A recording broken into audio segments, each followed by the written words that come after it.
Go and use the bathroom real quick.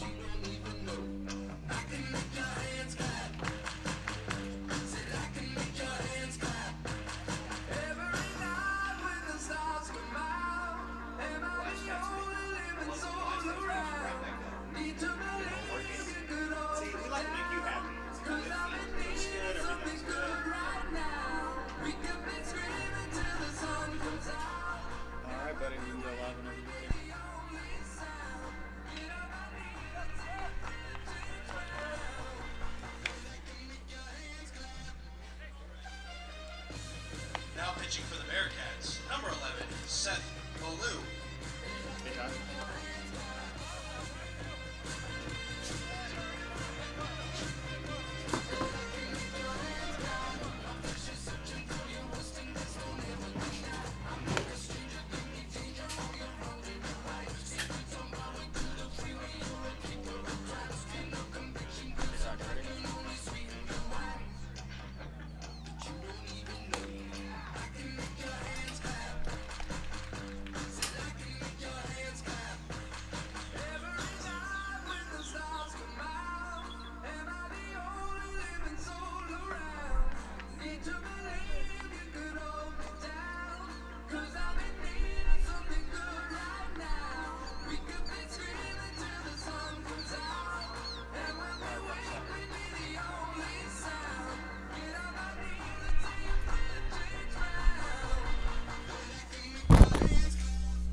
Time for two. We are back at Didier Field for Sam Houston State and Nicholls. We will immediately resume and pick up where we started yesterday. Bottom of the third inning, Sam Houston State leading at 5-0. Colonels have runners on first and second with no outs. Let's get it started. Ethan Valdez. Thibodaux turns to a fastball, and it's taken for strike one.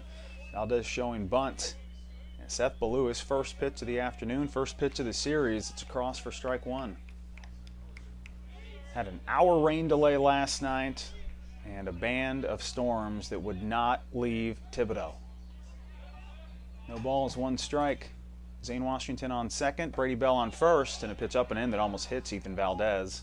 Thibodaux is stepping in for Hayden Wesneski. Hayden was really sharp in the first two innings, but Zane Washington reached on an error to start the third. Brady Bell followed with a single.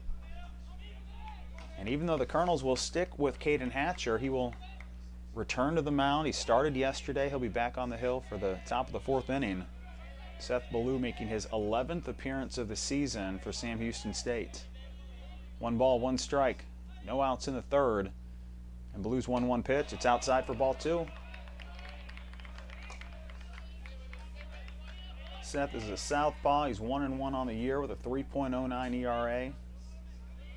Has made 4 starts for Sam Houston State. His 7th appearance out of the pen, and he's quickly fallen behind 2-1 to Ethan Valdez. Pitch is on the way, and it's on the corner for strike 2.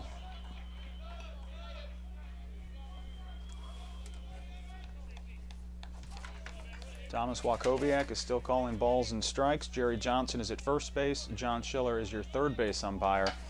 Ethan Valdez struck out in the first inning against Hayden Wesneski. Now 2-2 count against Thibodaux. Pitch is on the way, and it's a strikeout. Fastball. And Valdez was tardy on the swing. 1 out to start the third. Up next, the shortstop, number 11, Joey Morales. There was a 30% chance of showers last night, so when the rain started in the third inning, there wasn't a lot of concern. Everybody kind of hung out in the press box and was waiting for the skies to clear up and for the game to resume. but it was quite clear that the forecast was off, and Didier Field, it was soaked, absolutely drenched, steady rain, and there was no chance to resume the game.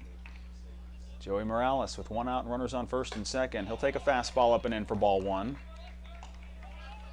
So we get to continue today's game and then turn around, have a 30-minute break in between games 2 and 3, and then we'll wrap up the series sometime around 1 p.m. That's the hope, at least, a 1 p.m. first pitch for game 3. 1 ball, no strikes to Morales. The pitch from Thibodaux, down and away for ball 2. Joey grounded out to second base in the first inning. And considering the 5 runs that the Colonels were able to spot Sam Houston State in the second inning, you have to put some runs on the board. With runners on first and second and no outs to start the third. Following the strikeout, Morales has a 2-0 count. And Thibodaux's pitch, it's taken down and away for ball 3. Joey Morales ahead 3-0 against Seth Thibodaux. Morales is hitting .304 on the season, 1 home run, 15 RBIs. We'll see if he gets a chance to swing away. Seth Thibodaux, his 3-0 pitch. Off the plate, 4 straight balls, and the bases are loaded for Kyle Knopf. Patient at bat by Joey Morales. There were a couple close calls on those pitches. Joey wasn't about to take a risk after watching Ethan Valdez strike out for the second time today. And now you have Kyle Knopf, your big bopper. Bases juiced for the senior from Mandeville. He's hitting .268, 2 home runs, 18 RBIs. He doubled and tripled in game 1. 2 lefties going toe-to-toe as the pitch from Thibodaux. It's down and away for ball 1.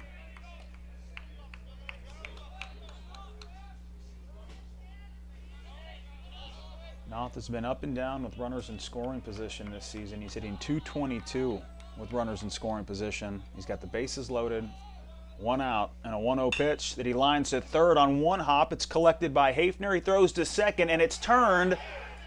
But Knopf beats the throw to first, and the Colonels get their first run of the game. Clutch base running by Kyle Knopf. He beats the throw from Chase Cryer. An aggressive slide from Joey Morales, and credit Morales with creating that run. And Cryer is still having some issues at second base. He'll stay in the game, but it took him a little bit to get back on his feet after that aggressive slide by Joey Morales. Zane Washington scores the first run of the game for the Colonels. Kyle Knopf picks up his 19th RBI of the year. It's 5-1 Sam Houston State.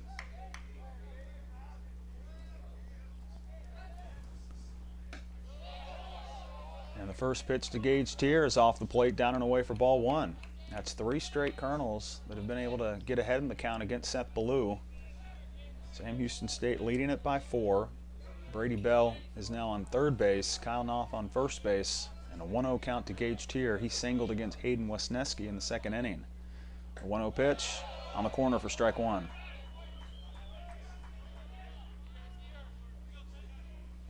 Gage came into the series hitting .378 against lefties. And he is desperately looking to break out of a 2-out slump. He's 2 for 22 on the year with 2 outs. Time called, and Tier will step back in the batter's box. A lot of long sleeve undershirts being worn by the Bearcats and Colonels today. The 1-1 pitch, swing and a miss on a changeup up and away.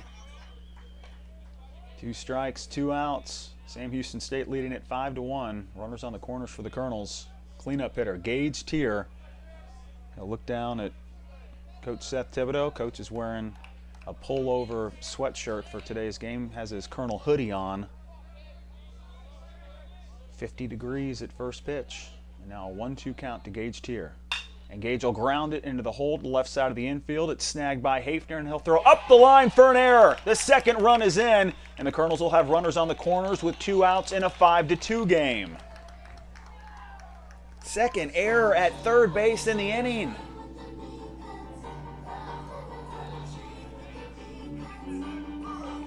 There was plenty of time to make that throw from third to first. Now batting, the left fielder, number 4. Tying run is at the plate. It's Lee Clark.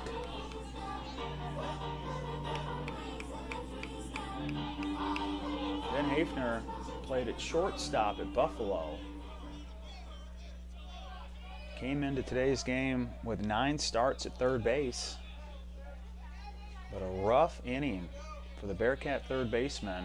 Colonels are within 3. Lee Clark opens his stance, sees a fastball, and it's in the turf for ball 1. 4 straight Colonels ahead in the count against Thibodaux. Zane Washington and Brady Bell, they started the inning already at first and second base after reaching last night before the rainout finally was called. 1-0 pitch to Lee Clark. He grounds it foul, and it's pushed up the first base line to move the count to 1-1. Lee had a real solid swing back in the second inning. Deep fly ball to right field, but Hearn caught it just in front of the warning track. One of the reasons why Lee Clark has led this Colonel team in RBIs all year, he tends to get big hits with 2 outs. 1-1 count. The pitch is on the way. It's popped up in the infield, and it's in fair territory. Here comes Hafner at third base, and he'll make the Cats to end the inning. Third inning opened with an error at third base on a similar play. The wind had pushed the ball from foul to fair territory, and it glanced off the glove of Hafner. 2 errors in the inning on the Bearcat third baseman. 2 runs are plated for the Colonels. 5-2, Sam Houston State. 3-run lead as we head to the top of the 4th on ESPN Radio New Orleans.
It's a show and go Sunday from Didier Field. 5-2, Sam Houston State leading it. Seth Thibodaux is sticking with Caden Hatcher, and we're in the top of the 4th inning with Saturday's starter getting a chance to resume his Saturday start on a Sunday morning with Sam Houston State leading at 5-2. Coach Thibodaux said before the game, the mindset today, the motto of this 2-game mini doubleheader that you get to play on Sunday, show and go. Show up at the ballpark, be ready to go. Colonels arrived at 10 a.m. They went through about an hour of stretches and some BP work for the hitters, simulated pitching between the relievers and the starters for the Colonel pitching staff. And we'll see how Caden Hatcher handles this Sunday mini start. He'll show a changeup and get it across the plate for strike 1 against Jack Rogers. Freshman first baseman lined out to Chet Niehaus in center field in the second inning. Explosive second inning for Sam Houston State. No balls, 1 strike. Caden Hatcher. Fastball low and away for ball 1. It's Jack Rogers, Chase Cryer, and Jackson Grisham in the 4th inning. Jackson Grisham. Grand slam in the second inning to make it 5-0 Sam Houston. The 1-1 to Rogers. He pops it out of play. It's foul, and the count is 1-2. Colonels return fire in the bottom of the 3rd. They put 2 runs on the board. Sam Houston State took a 7-1 lead on Friday. They never looked back. They picked up an 8-4 win with a 3-run advantage. A 1-2 changeup down and away for ball 2. Caden and the Colonels keeping a close eye on this strike zone. It was tight last night, and 3 walks were issued in the first 2 innings by Caden Hatcher. The 2-2 pitch, slider, ground ball to second, and on the edge of the outfield turf, Ethan Valdez flips to first. 1 out in the books for the Colonels to start the 4th inning.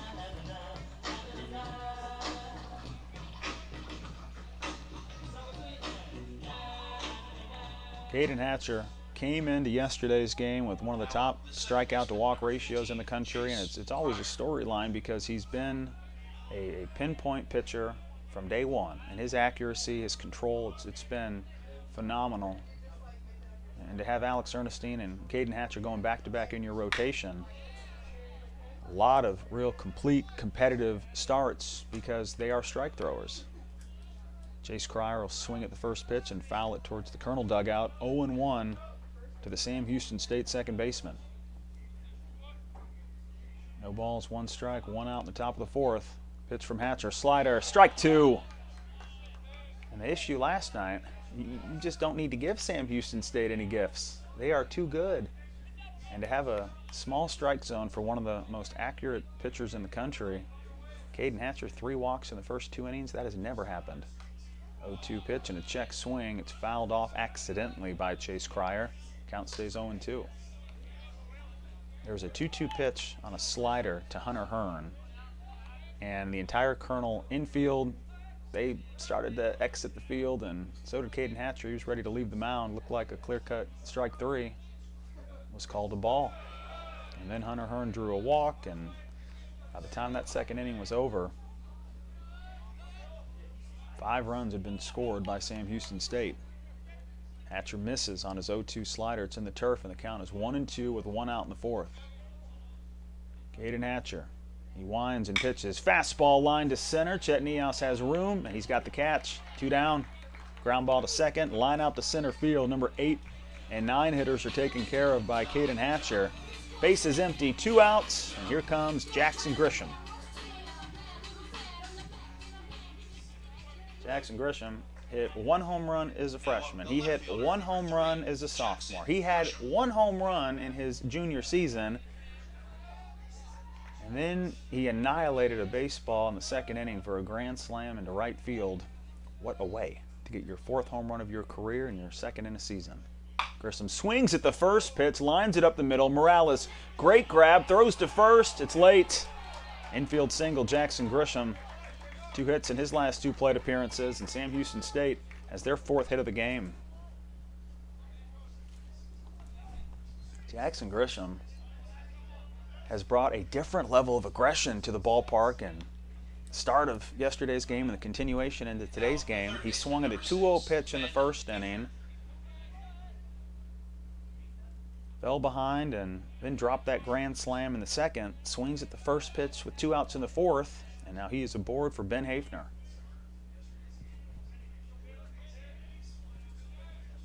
Pitch to Hafner. Strike 1. Caden turns to the corner. Sam Houston's 3rd baseman coming into his own in his redshirt senior season. He is the only non-Texan on the Sam Houston State roster. No balls, 1 strike. 2 outs, and the pitch to Hafner, a swing and a miss for strike 2. Now here's the irony. Ben grew up just outside of suburban Buffalo.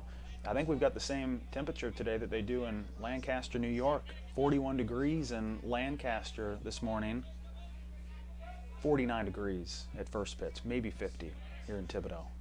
The 0-2 to Hafner, it's down and away for ball 1. And for the first time in 4 weeks of home games at Didier Field, we do not have a wind report for you.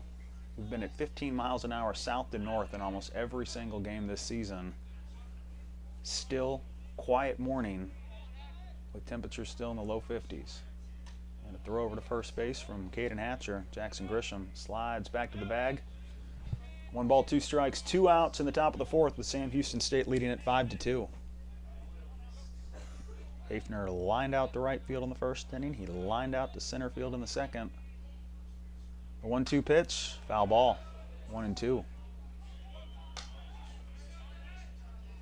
A year ago this week, Ben Hafner received the worst news of his life. Not a life and death situation, but when the college program you commit to and are playing at decides they're disbanding the baseball program, hard news to swallow. 1-2 is fouled up the first baseline, and heading back to first base is Jackson Grisham. He decided to try and steal second. Count stays 1-2. Bad news a year ago, and now fast forward to April 2018, and life is looking pretty good for Ben Hafner. Had a great career at Buffalo, but they ended up cutting 4 sports to save a couple $1,000,000. Buffalo played Sam Houston State last year, and now look where Ben Hafner is located at, Huntsville, Texas. 1-2 fastball, it's up and in for ball 2. The relationship was there before the Sam Houston State series, but Hafner found a lot of comfort in playing in Huntsville and didn't think that he was going to need to be recruited by another program or look at another program, but life has a way of keeping you on your toes. 2-2 pitch, it's skied down the right field line, heading towards the bullpen, and it hooks foul. Ben Hafner, 3 foul balls in this at bat, and it continues against Caden Hatcher. 2 balls, 2 strikes, 2 outs. Jackson Grisham getting some simulated sprint drills in. Second straight pitch. He's tried to take off to second. Back-to-back foul balls, and he trots back to first base. Another 2-2 count with 2 away in the 4th. Kyle Knopf gives the sign to Caden Hatcher, and the senior turns to a fastball and watches it get rocketed towards center, where Chet Niehaus is ready for the 3rd out of the inning. Chet Niehaus takes care of the 2nd and the 3rd out. No runs, 1 hit, 1 left aboard, no errors. Sam Houston State scored 5 in the 2nd, but no runs in the 1st, 3rd, and 4th. Colonels put 2 on the board in the 3rd inning. They will look to tack on a few more on the bottom of the 4th. It's Sam Houston State 5, Nicholls 2. This is Colonel Baseball on ESPN Radio New Orleans.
Chet Niehaus, Dylan Bell, and Zane Washington, 3 Colonels ready to hit in the bottom of the 4th inning. Sam Houston State is 10-0 in the Southland Conference, and they have a 5-2 lead after the first 3.5 innings.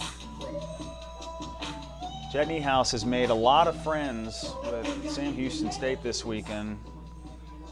Who knew a walk-up song could have such a prolific impact in friendships? Sam Houston State has had a lot of fun with Chet this weekend.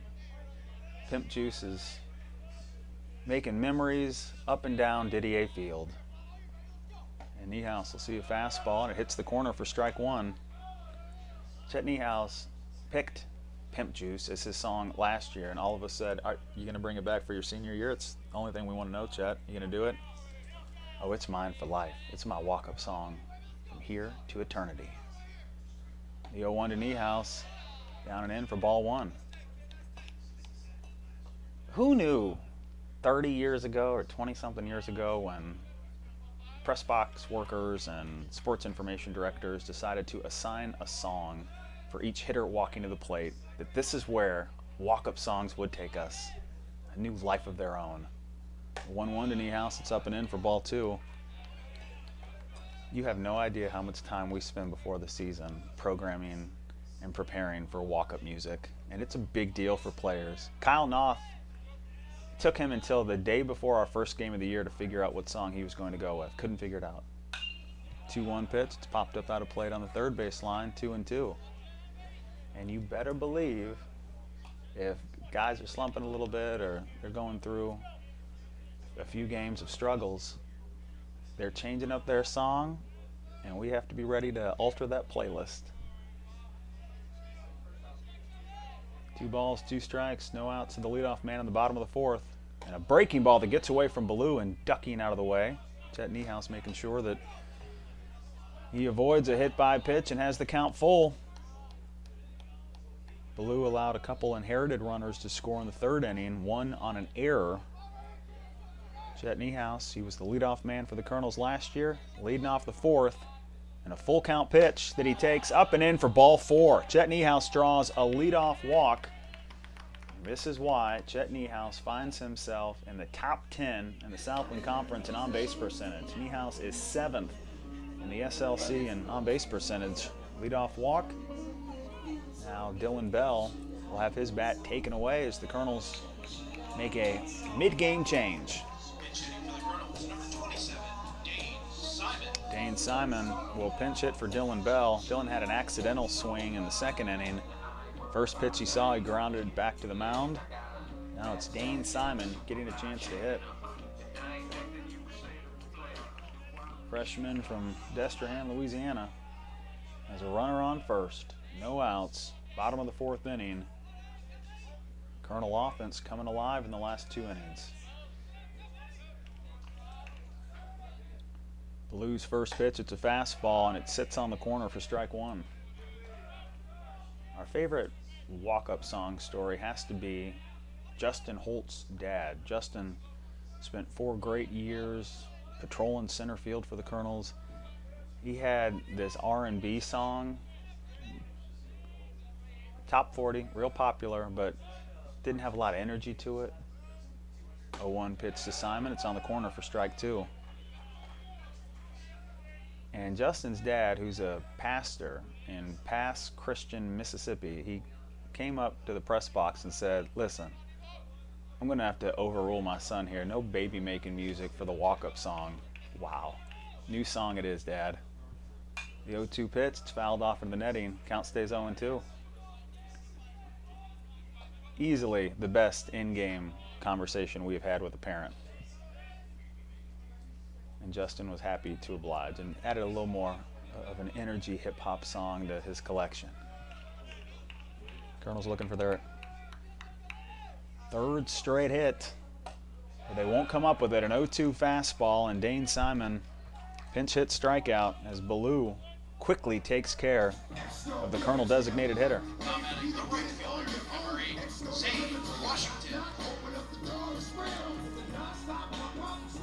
Couple errors in the last 2 innings have helped the Colonel cause. Gage Tier and Brady Bell have 2 of the bigger hits in today's game, but Sam Houston State still has a 3-run lead. Zane Washington, he reached on an error and scored a run in the 3rd.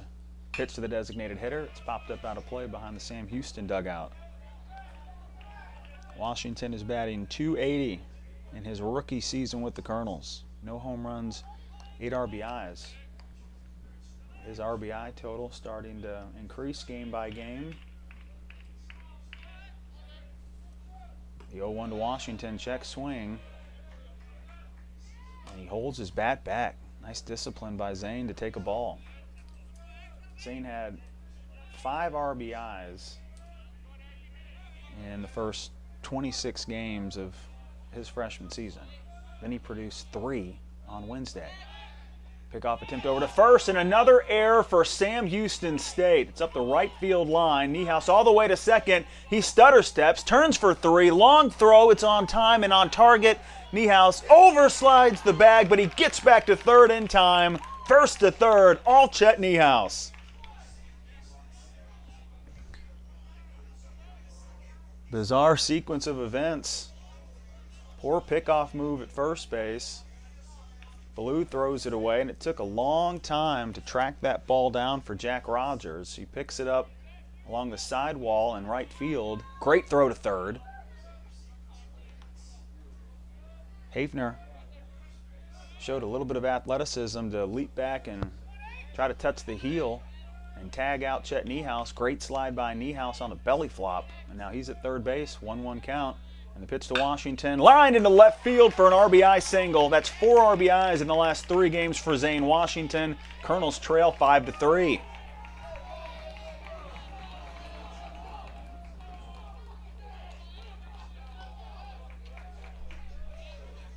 How important was the leadoff walk for Chet Nicholls? He always has a leadoff mindset. 5-pitch walk, first to third on an error. And now Zane Washington is aboard, and the tying run is at the plate. When Sam Houston State hit their grand slam in the top of the second to make it 5-0, you didn't know if you'd have an opportunity to get back in this game. They were playing with such confidence and ability. But 3 runs in the last 2 innings, still only 1 out. Brady Bell, he singled and scored a run in the 3rd inning. Number 9 hitter, swing and a miss at a changeup in the turf, 0-1. Brady Bell was hitting .227 on March the 4th. What a 30-plus day stretch for the first-year Colonel. Up to .335 on the season. The 0-1 pitch, swing and a miss, and he's struggling against the lefty Seth Ballou. Brady has been pretty competitive against lefties this year. He came in hitting .263. Colonel third baseman has no balls and 2 strikes to deal with, 1 out in the bottom of the 4th. The 0-2 pitch, 3 straight strikes and a strikeout for Seth Ballou. And there wasn't one solid swing offered by Bell. He was a little confused from the start against Seth Ballou. Just stuck to the changeup and then cashes out with a K on the fastball down and away. Second strikeout of the inning for Ballou. 2 down. Ethan Valdez has struck out in his first 2 plate appearances. With Zane Washington at first. Another pickoff attempt, and this one a much more low-key and light throw over to first. Chet Nicholls was in trouble on the pickoff attempt by Ballou.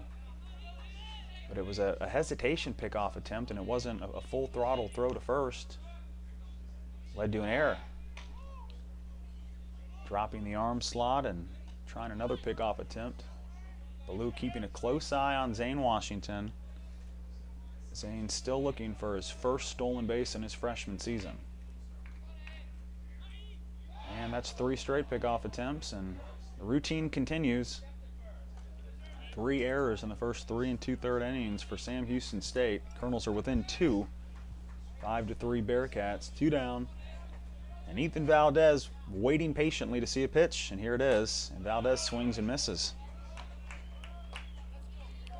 Ethan came into today's game with just 13 strikeouts on the season. He's second in at-bats for the Colonels. But there were 7 players with more strikeouts. Back-to-back swing and misses against Seth Ballou. The 0-1 changeup. A one-handed swing by Valdez, and he's behind 0-2. Zane Washington extending his lead at first base and hoping to run these bases. No balls, 2 strikes. Seth Ballou kicks and pitches, and it's a floater towards short. Frege drops back into the outfield grass to make the catch. Valdez makes contact, but Ballou gets out of the inning. Colonels score another run. They get 1 run on 1 hit. 1 left aboard, 1 error for Sam Houston State. 3 unanswered runs for the Colonels, and it's a 5-3 Sam Houston State lead after 4 innings from Ben Meyer Diamond at Didier Field. This is Colonel Baseball on ESPN Radio New Orleans.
Caden Hatcher continuing to compete for the Colonels.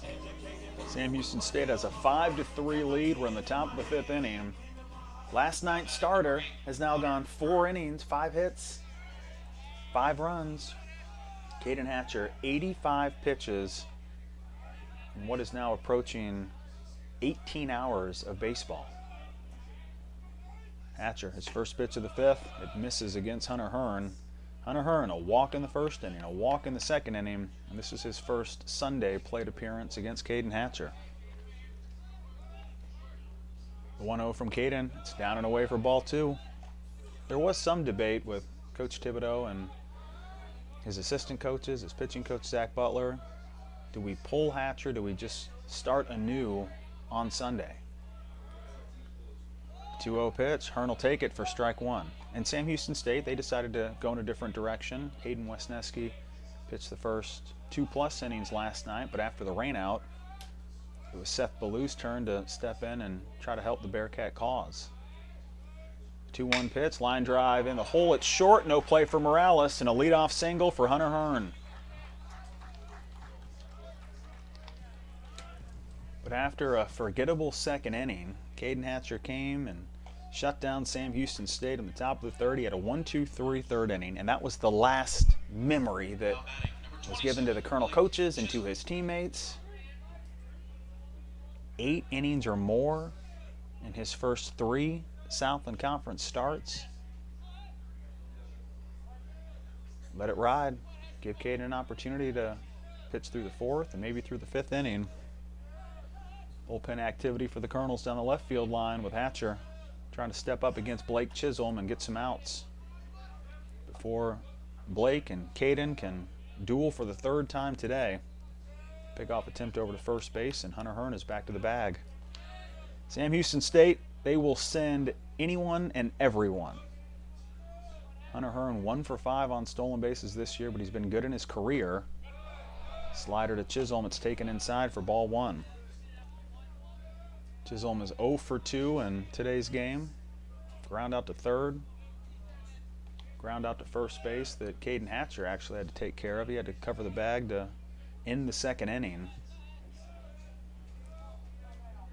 Caden Hatcher ready for his 90th pitch in what has turned into a Saturday and Sunday Game 2 against Sam Houston State, and we will turn around and immediately have Game 3 following the conclusion of Game 2.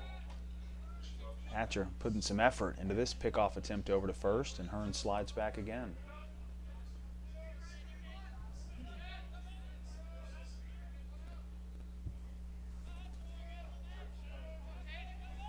One ball, no strikes. Runner aboard for Sam Houston State. They're protecting a 2-run lead, and Caden Hatcher dedicating a lot of time to Hunter Hearn at first base, his 3rd throw over to first base.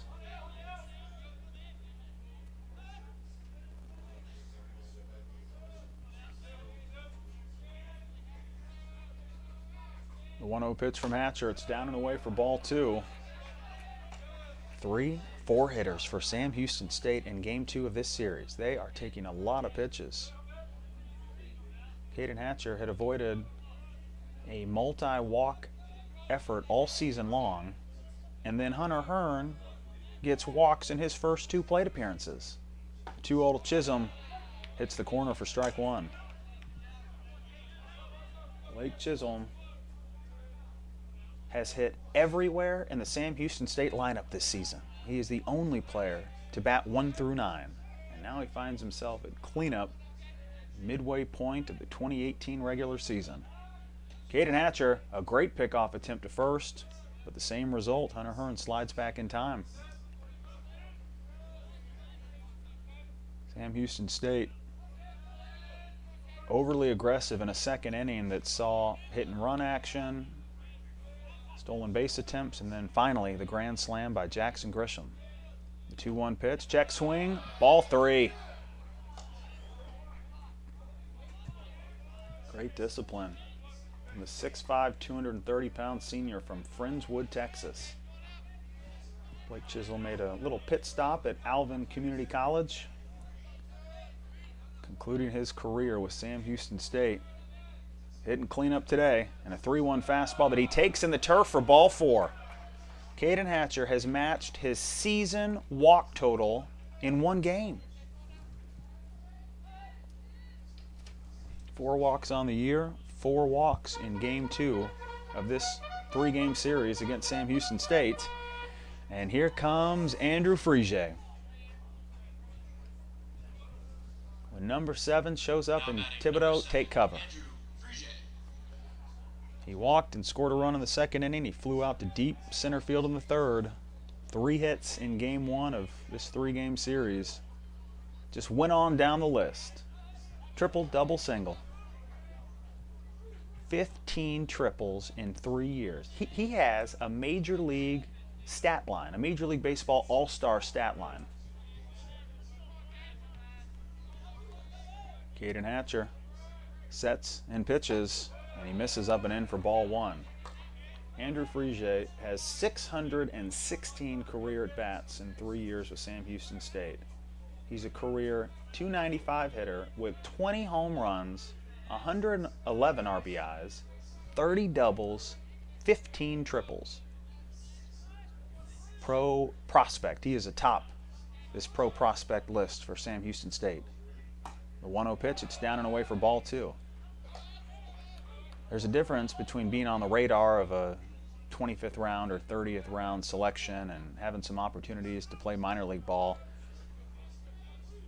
When you're Andrew Frege, when you're Robbie Rojas or Bryce Johnson, a couple former Bearcats from last season, you're in a totally different realm of concept and conversation.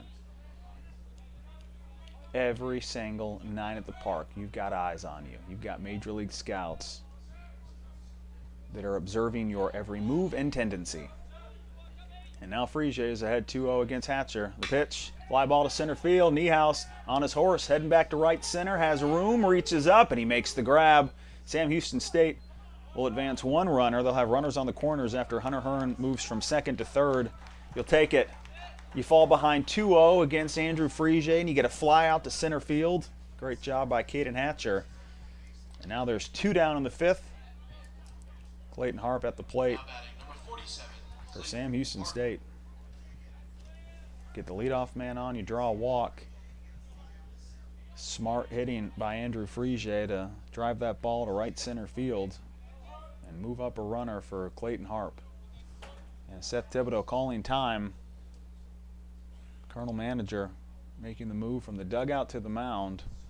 And Caden Hatcher understood going into the continuation of today's game. Get through the 4th, get us into the 5th, and let's figure it out. More activity in the Colonel bullpen. And decisions to be made with Sam Houston State leading at 5-3. 1 out in the top of the 5th.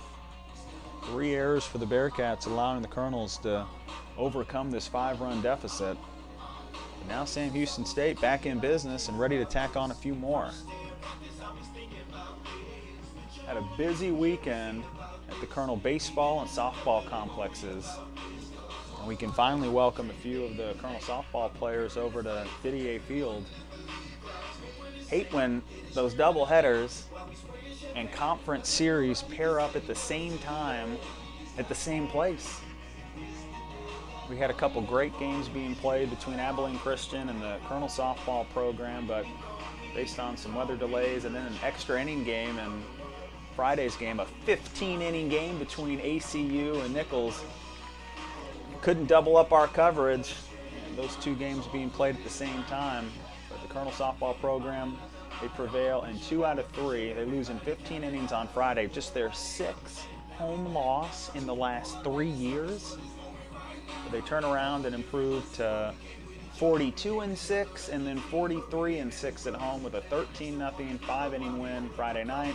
They won it 5-3 yesterday, and they remain atop the Southland Conference standings. They're fighting with Northwestern State to put together a Southland Conference season. Colonel softball now 26-11. They are 11-4 in the SLC. Showdown in Lake Charles against McNeese next Friday and Saturday. McNeese has been the team atop the conference the last couple seasons, but the Colonels feel like it's their year. And this is when we find out exactly what the SLC standings will look like heading into the month of May in the Southland Conference Tournament. McNeese and Nicholls from Lake Charles with Colonel Softball on an absolute tear right now and winning 2 out of 3 against Abilene Christian this weekend.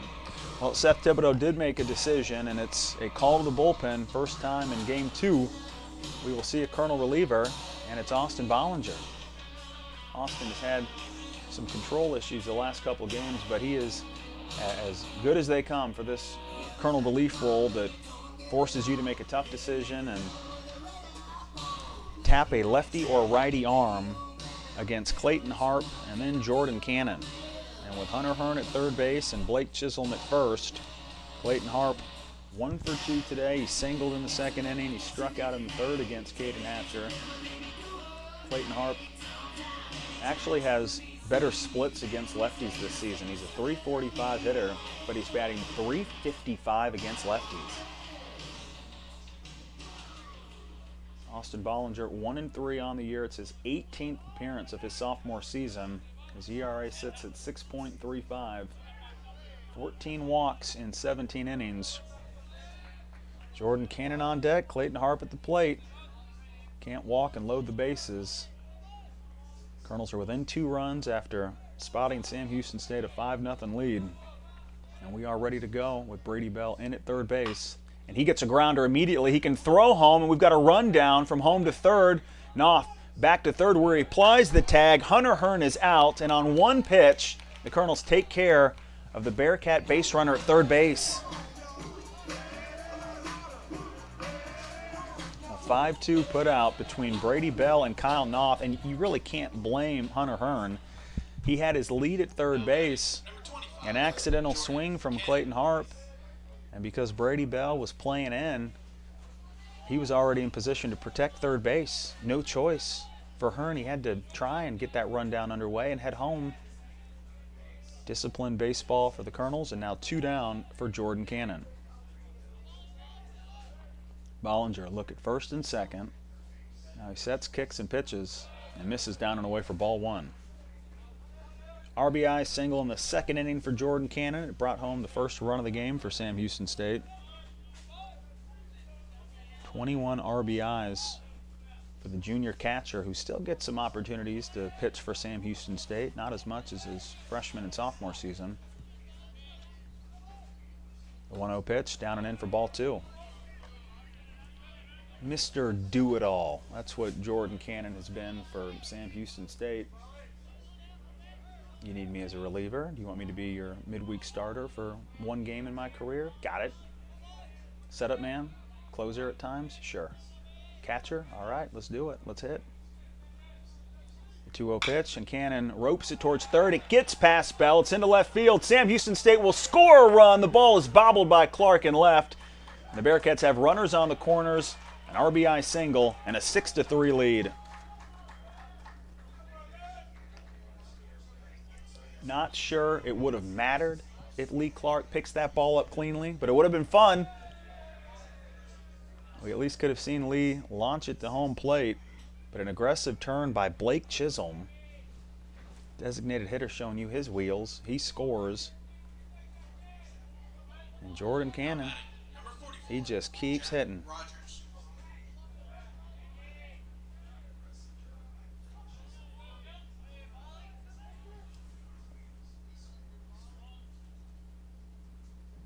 Jack Rogers has runners on the corners, 2 down.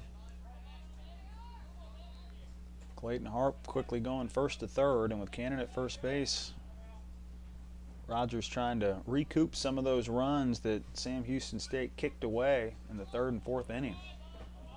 3 errors in a 2-inning stretch for Sam Houston State.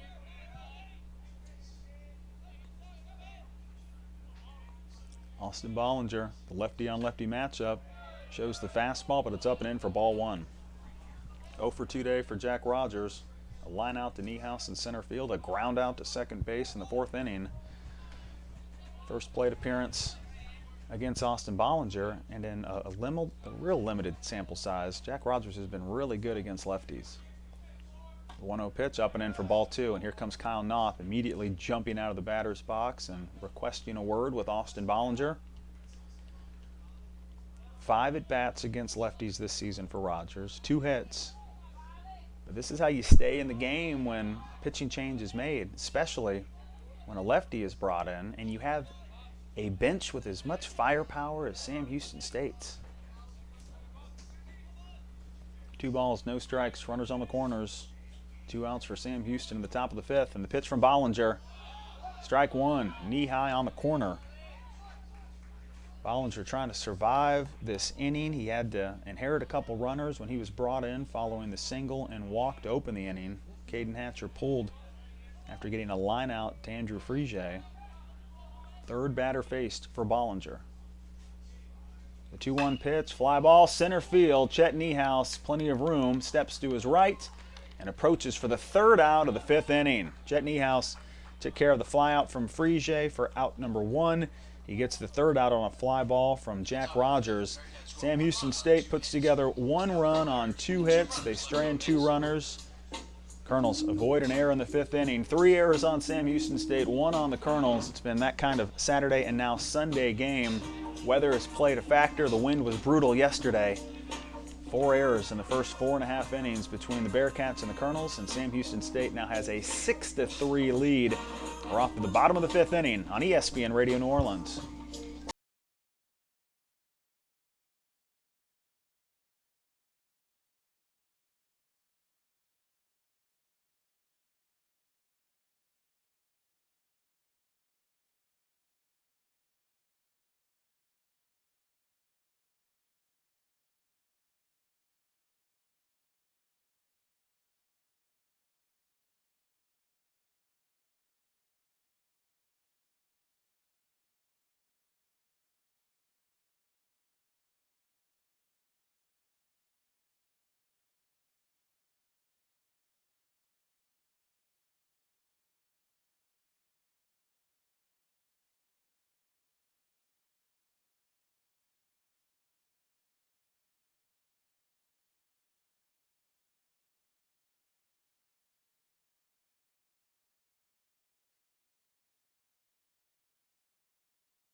To 3, Sam Houston State. We're in the bottom of the 5th inning, and the Colonels have their 2, 3, and 4 hitters ready for their 3rd trip through the order. Joey Morales, a ground out to second base in the 1st inning, 4-pitch walk in the 3rd. Morales was stranded at 3rd base after 2 runs had scored in the 3rd inning. Colonels trail by 3 against Seth Ballou. 2nd matchup between Ballou and Morales. A swinging strike on a fastball down and away. It's 0-1. Caden Hatcher's final line. Colonel starter went 4 1/3 innings. He gave up 5 hits, 6 runs, 4 walks, 1 strikeout. 0-1 pitch to Morales. It's knocked foul behind home plate and an 0-2 count to Joey Morales. Strikeouts are intensifying. Seth Ballou had a couple in the 4th inning. 4 strikeouts for Sam Houston State pitchers in the first 4 innings. Morales hoping to avoid the same fate that Ethan Valdez had to experience in his first 2 plate appearances. No balls, 2 strikes, and the pitch to Morales down and away for ball 1. Joey has had a phenomenal season for the Colonels. But when he has struggled, it's been on close pitches with 2 strikes. Leads the team in caught-looking strikeouts. And that is uncharacteristic for Morales. The 1-2 pitch, he chops at it. High grounder back to the mound. Leaping, grabbing, and taking care of the out is Seth Ballou. Pitching turf on the mound, it gives these guys a little extra bounce. At least that's the story they're telling us. Natural athleticism with a little bounce boost. And a great job by Ballou to time his leap of faith on that one. 1 down for Kyle Noth.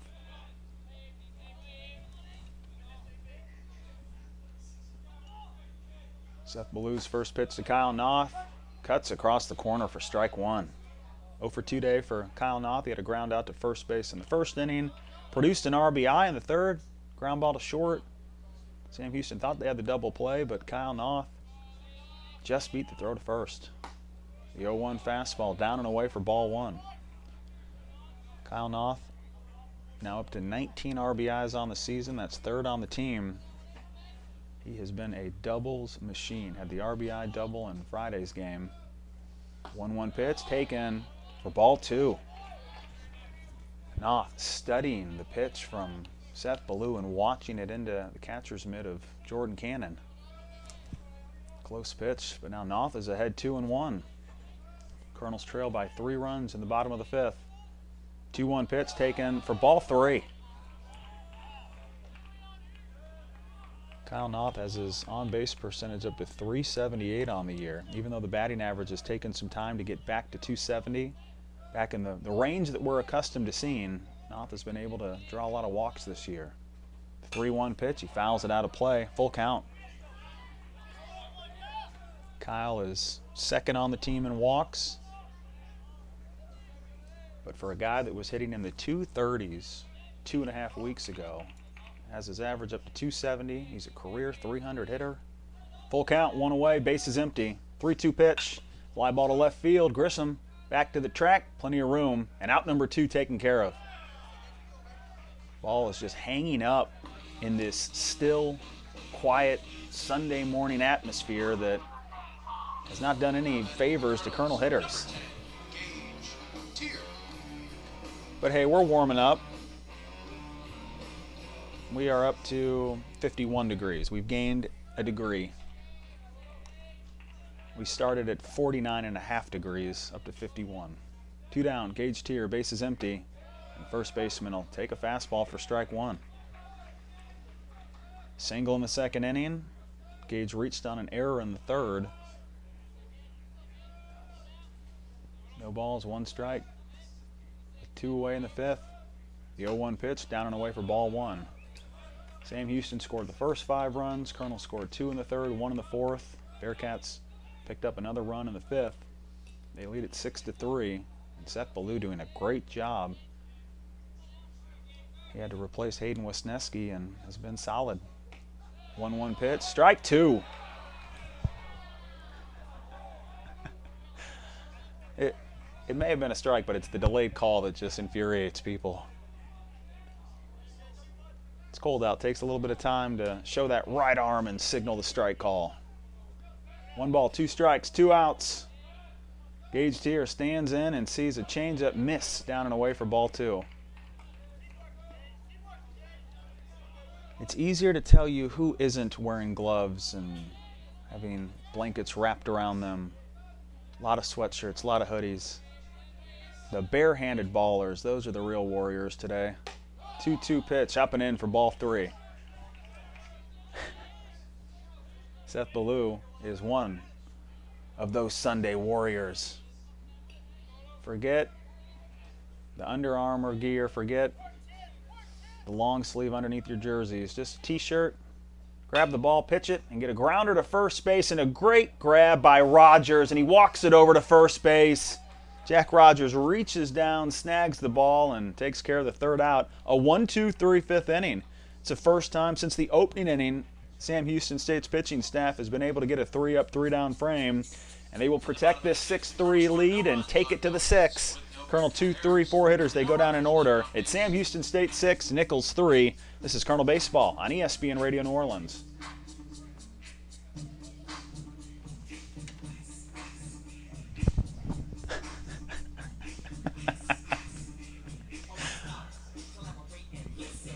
Y'all, you don't need Ice Ice Baby right now.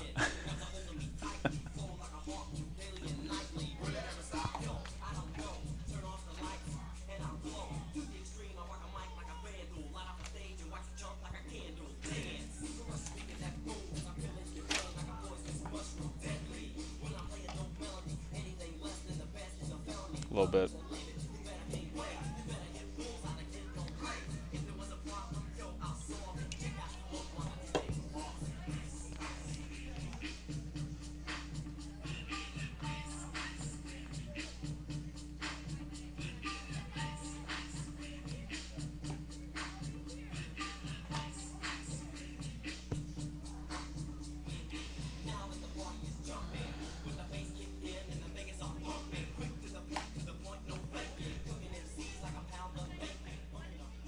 6-3, Sam Houston State still sporting a 3-run lead as we head to the top of the 6th inning. Chase Cryer, Jackson Grisham, Ben Hafner. No hit against Austin Bollinger. It's the first full inning of work for Bolly. Number 15, Chase Cryer. Austin Bollinger, 2 innings of relief for the Colonels to get out of the 5th inning.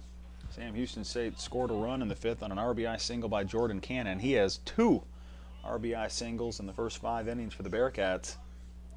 Number 9 hitter for Sam Houston State. He was hit by a pitch in the 2nd inning, lined out to center field in the 4th. Austin Bollinger's pitch, it misses down and in for ball 1. Cryer started his college career at Houston. He was a Cougar for the 2015 season. It was a redshirt year for Chase Cryer. Then he went off to Temple College, junior season with the Bearcats. And the 1-0 pitch to Cryer, it's up and away for ball 2. He'll play some third base for you, play a little second base. He's starting at second base today. He has really struggled against lefties. 227 hitter against the Southpaws, but he's ahead 2-0 against Austin Bollinger. And the pitch misses down and away for ball 3.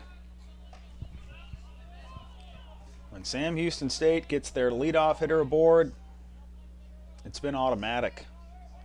5 runs in the 2nd inning, a run in the 5th. The only 2 innings they've been able to get their leadoff hitter aboard. Now a 3-0 count to the number 9 hitter. Pitch from Bollinger. It's in there for strike 1. This is all you want to see from Austin Bollinger right now. Just keep battling. Caden Hatcher pulled after 4 1/3 innings of work. Goal is to get Bollinger through the 6th inning. The 3-1 pitch, and Cryer turns on it to left field. Clark charges, dives, and comes up with the catch. Lee Clark laying out for the first out of the 6th inning.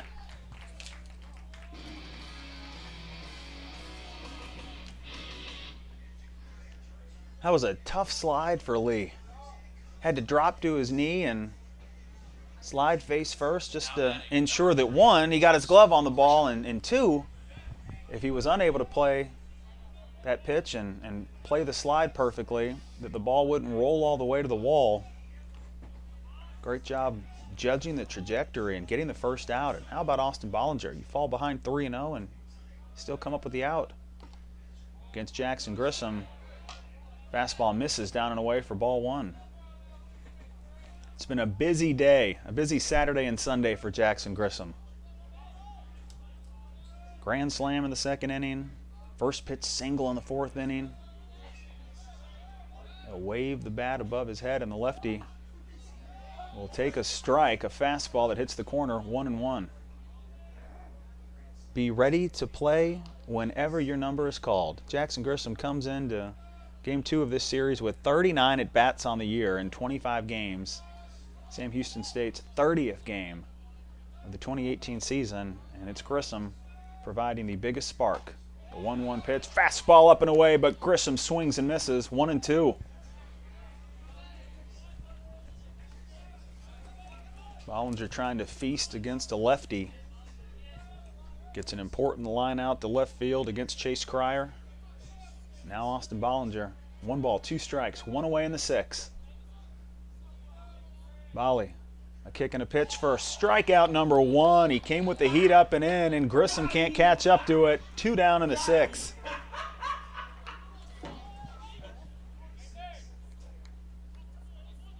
Sam Houston State racked up 4 strikeouts in the first 4 innings. Colonels were a little late to the party, but they've picked up a couple in the last 3 innings. And now Sam Houston State will dig deep into their bench reserves. Josh Biles will get a pinch hit opportunity.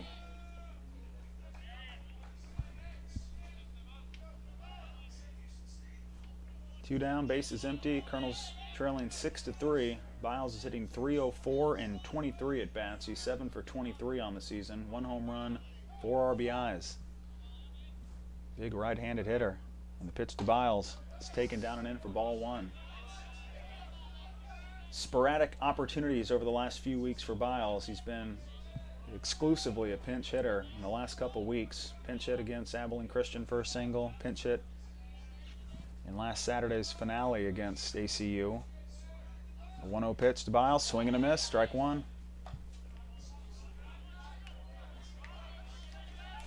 He did have one exceptional moment that I'm sure all Texas players dream of. It doesn't matter if it's against Texas A&M or Houston or Texas or Baylor. If you can knock one out of the park against those programs, what a meaningful moment.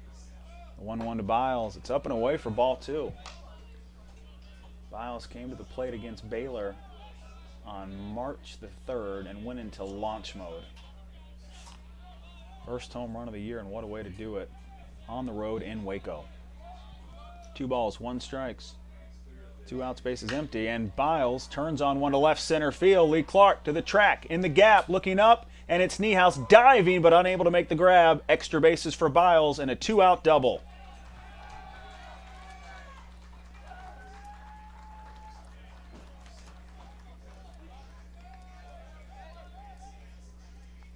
Ben Hafner was 0 for 3 with 3 lineouts to center field and right center. Josh Biles pinch hits for him, and he goes to left center, gaps one for a double, and that will be the Sunday afternoon at the park for Josh Biles.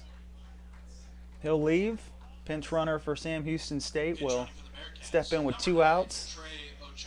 And it's Trey Ochoa with Sam Houston State certainly in position to reshuffle their entire infield. Ochoa has been more comfortable at second base this season, so you'll probably see Chase Cryer move back to third base and Trey Ochoa now at second base. They keep you on your toes. 6-3 lead for Sam Houston. 2 outs, top of the 6th inning. Hunter Hearns, 2 walks and a single. Bollinger's pitch, ground ball towards short, and it gets past Morales into left field. Base hit, and here comes Ochoa. Lee Clark, throw it home, won't be cut off. Knopf, the grab and the tag, you're out! Trey Ochoa, dead red at home plate. Lee Clark, frozen rope to Kyle Knopf, and a perfectly placed ball, and it's applied for the tag on the 3rd out of the inning. Sam Houston State gets a pair of 2-out hits, but the Colonels keep the Bearcats off the board in the 6th. 2 hits, no runs, 2 left aboard, no errors. 6-3 Sam Houston State. And we are back to Didier Field for the bottom of the 6th after this break on ESPN Radio New Orleans.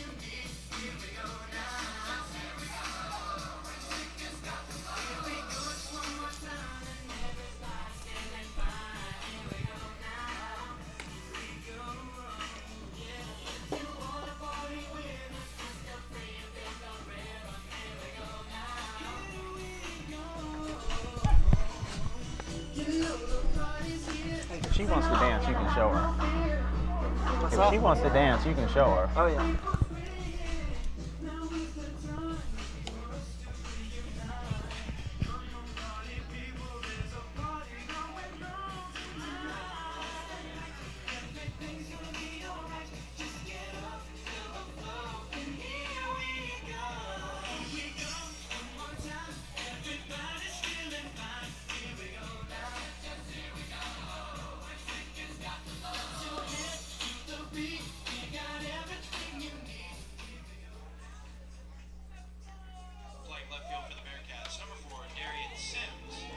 Bottom of the 6th inning from Thibodaux. 6-3 lead for Sam Houston State. Lee Clark, Jet Nicholls, Dane Simon for the Colonels. Number 5 hitter for Nicholls. He just finished the 6th inning with a flurry. What a phenomenal throw by Lee Clark to home plate. And instead of a 7-3 lead, with the 6th inning continuing for a Bearcat offense that had really come alive with 2 outs, Lee Clark, throw from left to home plate. Great tag made by Kyle Knopf. The Colonels will get a chance to get back in this game with Lee Clark leading off against Seth Ballou.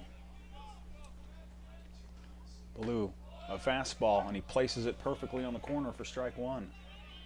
Seth Ballou, an inspiration for any pitcher that has experienced arm problems, has had to endure Tommy John surgery, back and better than ever. The 0-1 pitch, back on the corner for strike 2, and it's just pitch placement with this guy. Has such a firm grasp of the strike zone, keeps getting ahead of The big bats in the middle of the Colonel lineup had a 1-2-3 fifth inning against the 2-3-4 hitters. Now the 0-2 pitch to Lee Clark. Check swing in the turf for ball one. Blue had Tommy John surgery following a quick stint at Blinn College. Was part of a Buccaneer team that went to the JUCO World Series. 1-2 pitch to Clark. A sweeping curve misses for ball two. His first full year with Sam Houston State, he had to redshirt due to that surgery, but he turns back. Became a reliever and a starter last season. And he'll get a foul ball from Clark on the 2-2 pitch. Count stays even. And he ended up making 14 starts for Sam Houston State. He went 6-3 with a 4.03 ERA. ERA was 3.5 in the Southland Conference. And we saw Seth Ballou rack up a career high in strikeouts against the Colonels in Huntsville last year. The 2-2 pitch, Clark pops it up behind home plate, and it's into the seats again. 2 balls, 2 strikes to the leadoff man in the 6th. Tough series in Huntsville last year. There were a couple of real close competitive games, but Sam Houston just kept figuring out a way to win. Ballou came in and he struck out 8 Colonels in 5 1/3 innings. Career high, 8 strikeouts. The 2-2 pitch to Clark, and he'll keep fouling these pitches off. Count remains 2-2.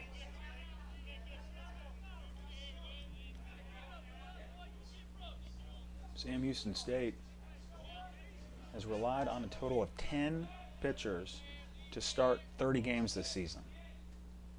2-2 pitch. Clark finally gets a solid swing together, lines it into right field. Leadoff single for Clark, but the ball is bobbled, and now Clark will hustle for second. The throw a little late, and Clark overslides the bag. He's out. Hunter Hearn had issues in right field, and you have to credit Clark. Made a decisive decision. He hustles towards second. Too much speed. And by the time that throw reached shortstop, no problem to apply the tag on Clark. He was long gone from second base. Number 5, Jeff Nicholls. You have to credit the Colonels. They are testing Sam Houston State. 3 errors on Sam Houston State. The Bearcats making some changes defensively and trying to ensure that those problems that persisted in the 3rd and 4th inning, when you had 3 errors in 2 innings, that they will not continue, especially in the latter stages of this game. First pitch to Chet Niehaus, a swing and a miss on a changeup down and in. Trey Ochoa is now at shortstop. Andrew Frege moved to 3rd. Chase Cryer is at second base. Hunter Hearn still in right field. Darian Sims is now in left field, and Clayton Harp is in center field. No balls, 1 strike, 1 out. The pitch to Chet Niehaus, check swing. It's off the plate for ball 1.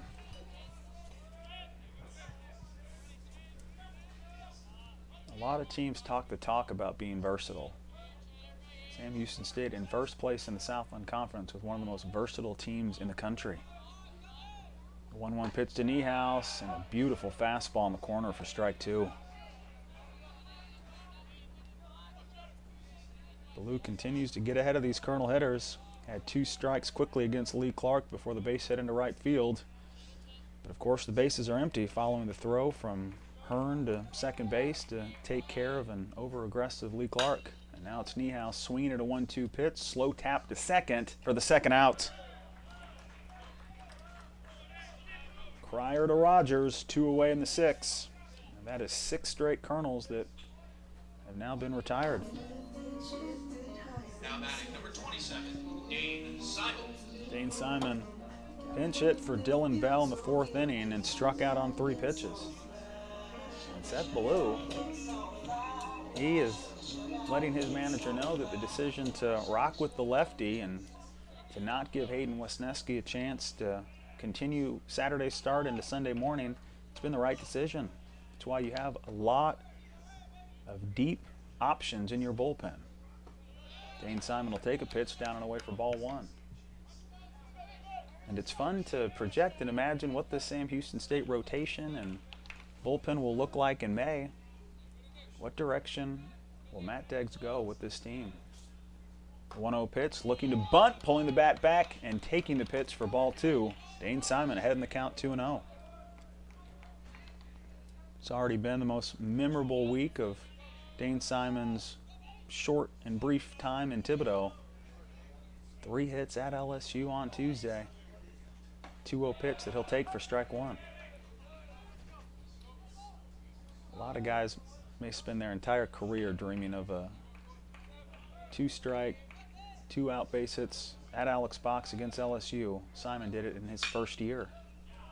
2-1 pitch. It's knocked foul at the third base line, and the count sits at 2-2. Colonels weren't as competitive as they were hoping to be at LSU on Tuesday, but Simon gave them some opportunities early in the game. It's just the rain delay, the hour rain delay, and LSU scoring 6 runs out of the delay changed the complexion of the game. The 2-2 to Simon, and he strikes out on a changeup down and away. Blue had to wait a little bit to get strikeouts number 3 and 4. A couple strikeouts in the 4th inning, had 1 in the 3rd, now tacks on 1 more in the 6th. He keeps eating up these Colonel hitters. A leadoff single by Lee Clark, but he was thrown out trying to stretch the single to a double. Ground out from Niehaus, strikeout from Dane Simon. No runs, 1 hit, nobody left aboard, no errors, and a Sam Houston State 6-3 lead after 6 innings of play. This is Colonel Baseball on ESPN Radio New Orleans.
Blake Chisholm, Andrew Friese, and Clayton Harp for the Bearcats. We're in the top of the 7th inning. 4, 5, 6 hitters for Sam Houston State. They have a 6-3 lead.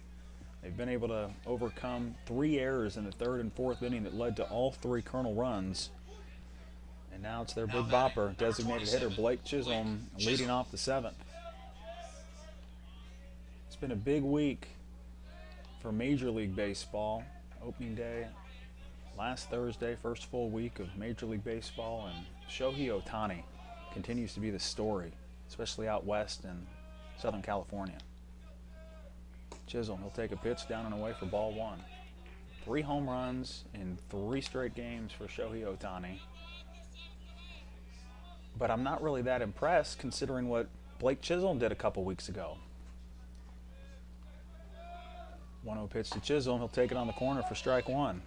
Hey, Shohei Ohtani, first week as a Major League player, 3 home runs in 3 games, great job, amazing accomplishment. Until you hit 3 home runs in 3 pitches, you can't say anything to Blake Chisholm. 3 pitches, 3 home runs in a 2-game stretch for Chisholm a week and a half ago. And now a 1-1 pitch, line to short, no play for Morales, and it's into left field for a leadoff single. And there is a puddle in short left field that is swamping Joey Morales, and his jersey must be absolutely soaked right now. Morales trying to loosen up the red jersey and to try to stay dry out here. Field turf is amazing, and the drainage blanket they have underneath this geosurface turf, it does its job. It cleans up the field real quick. But that was a downpour last night. Hour plus of nonstop rain, and there are still a couple little puddles out there that are causing some problems. First pitch to Friese, popped up left side of the infield. Joey Morales stays dry and makes the grab. 1 down following the leadoff single by Blake Chisholm. Andrew Friese, 0 for 3 in Thibodaux. I didn't know it was possible. Couple triples and a home run in his last 4 games in this park.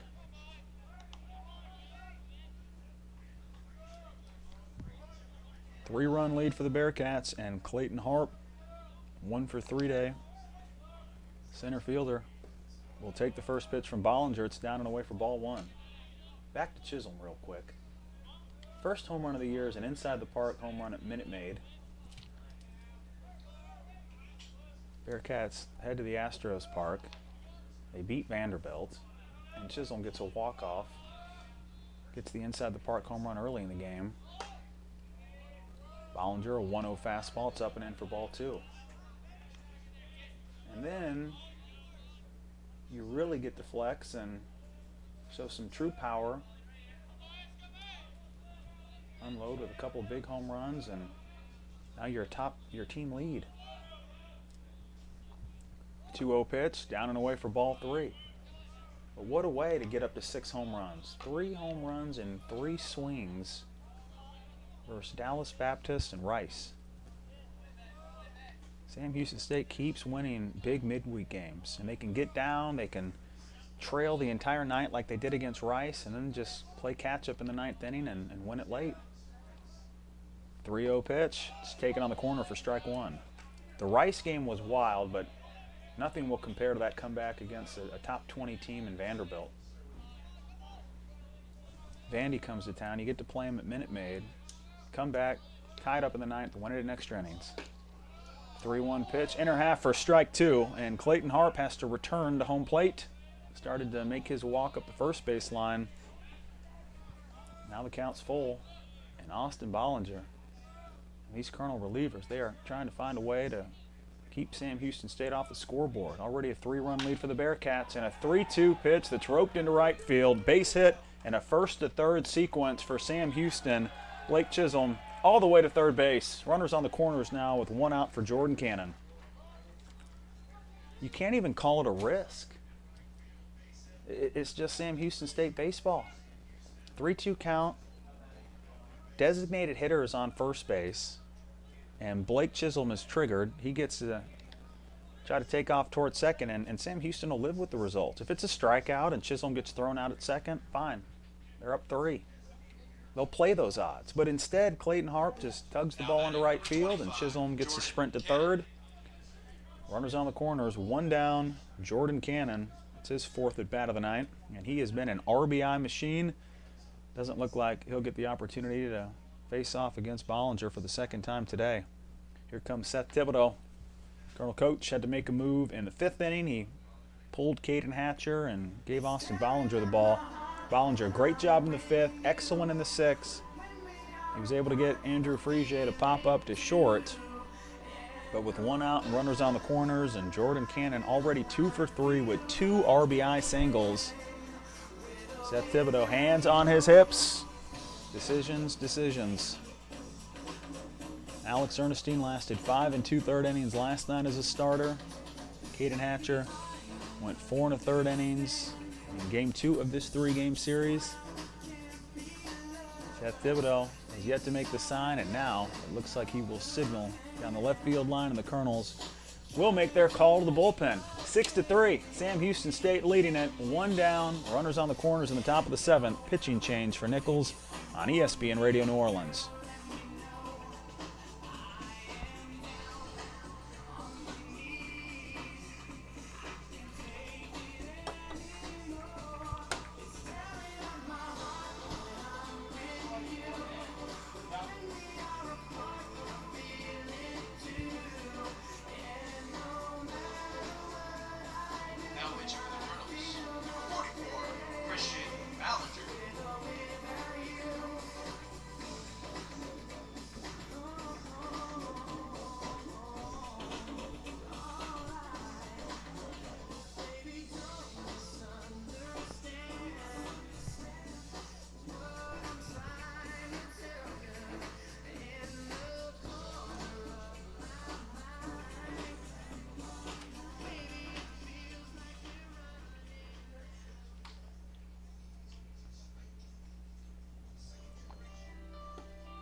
From Bollinger to Bollinger, Austin Bollinger leaves. Christian Bollinger is in.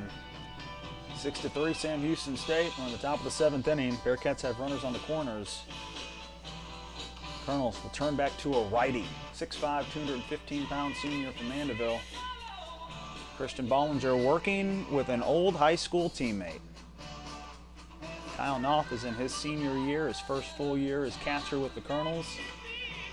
An old buddy, guy he spent a lot of time on the North Shore playing baseball with at Lakeshore High School and club ball throughout the state of Louisiana. It's Bollinger and Knopf working to try and quiet another inning where these Sam Houston State bats have come alive. 10 hits in the game for the Bearcats. Second inning is when they did most of their work. Damage was done on a grand slam off the bat of Jackson Grisham. And this is why you cannot game plan for Sam Houston State and think that if you take care of Ben Hafner and Hunter Hearn or Blake Chisholm, Andrew Frigier, Clayton Harp, Jordan Cannon, those are 5 guys with name recognition and a reputation of being some big hitters.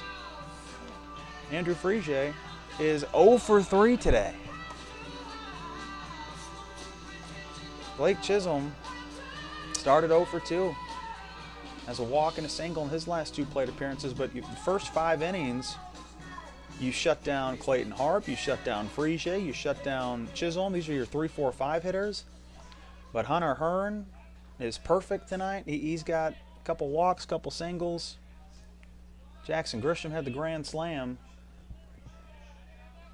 And unfortunately for the Colonels, Sam Houston State able to plug and play a bunch of new faces, and they continue to produce. And what a situation to walk into for Christian Bollinger. Runners on the corners, 1 out. Jordan Cannon 2 for 3, 2 RBI singles. He had 1 in the 2nd inning, 1 in the 5th inning. Brady Bell playing in at 3rd base for the Colonels. And a pickoff attempt over to 1st base with Christian Bollinger trying to get loose and prepare for hopefully a double play pitch. Sam Houston State does not ground into a lot of double plays, only 10 on the entire season.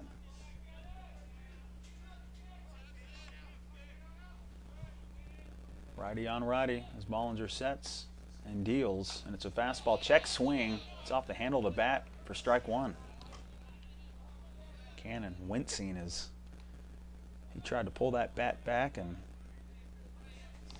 51-degree day. Have the batting gloves on, but tough swing. And Cannon hoping that his hands still have a little life as he stands back in on an 0-1 count with 1 away in the 7th. Bollinger's 2nd pickoff attempt over to 1st base, caught by Tier. No chance to make a tag, and it's back to Bollinger on the mound. Jordan Cannon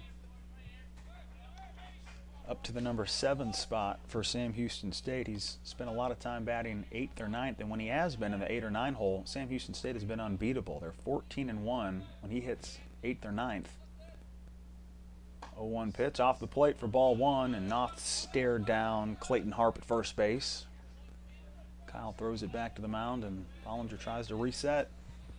3-run lead for Sam Houston State. Runners on the corners, 1 out, and a 1-1 count to Jordan Cannon.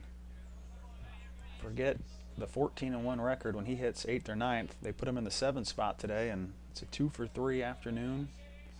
2 singles, 2 RBIs. The 1-1 from Bollinger. Fly ball, it's down the right field line. Zane Washington watching it curve towards the foul line, but it stays fair and it's caught, and that'll produce the 7th run of the game. A sac fly to right field, 7-3 Sam Houston. 3 RBIs for Jordan Cannon.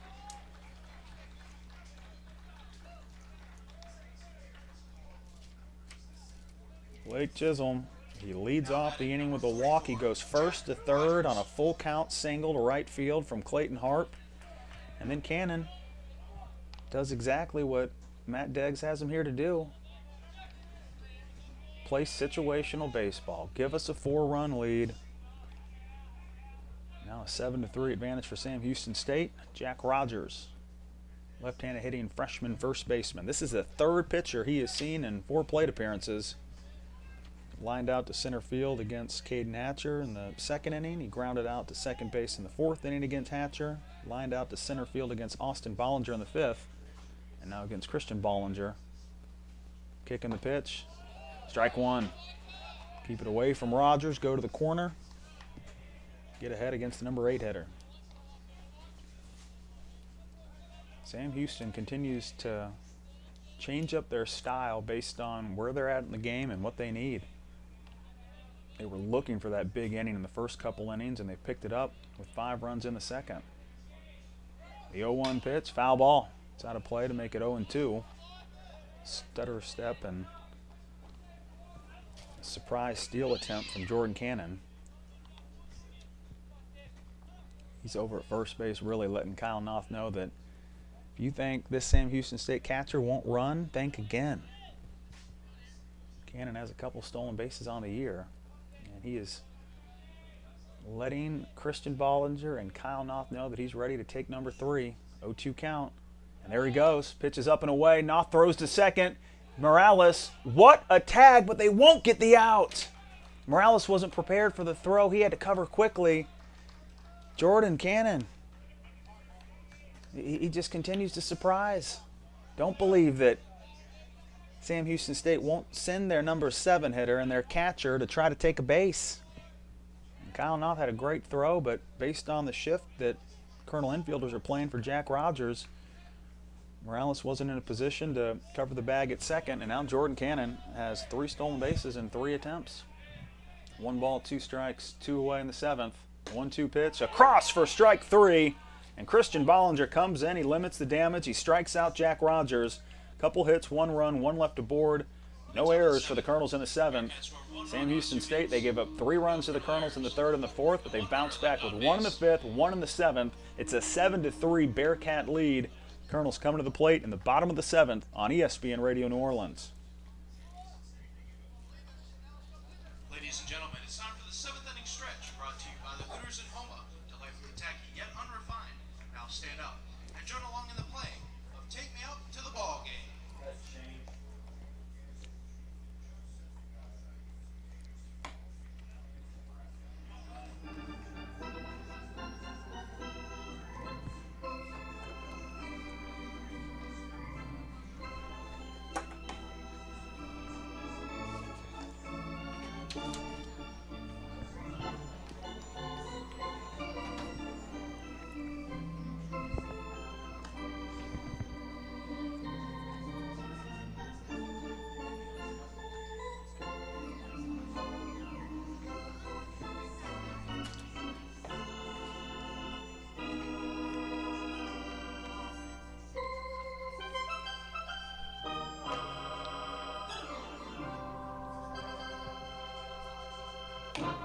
Seth Ballou marches back to the mound for his 5th inning of work. Sam Houston State has a 7-3 lead. We're in the bottom of the 7th inning. Zane Washington, Brady Bell, Ethan Valdez, the 8, 9, and 1 hitters for the Colonels. Playing right field for the Bearcats, number 4 2, innings, Milo McKnight. 2 hits, 2 walks, Now batting no earned runs, 4 strikeouts for Seth Ballou. Washington. Hayden Wesneski went 2+ innings last night. Rain out occurred. And Hayden Wesneski showed up at the park today and found out that Matt Deggs was going to go in a different direction. And when you have a guy like Seth Ballou that made 14 starts last year, that's made 4 starts this season, what an option. Zane Washington, he'll take a fastball. It's on the corner for strike 1. RBI single. And Zane Washington's last at bat. He has 2 plate appearances and put the ball in play in both occurrences towards the left side of the infield. He reached on both trips. The 0-1, fly ball to right center field. Hunter Hearn remains in center field, and he has the first out.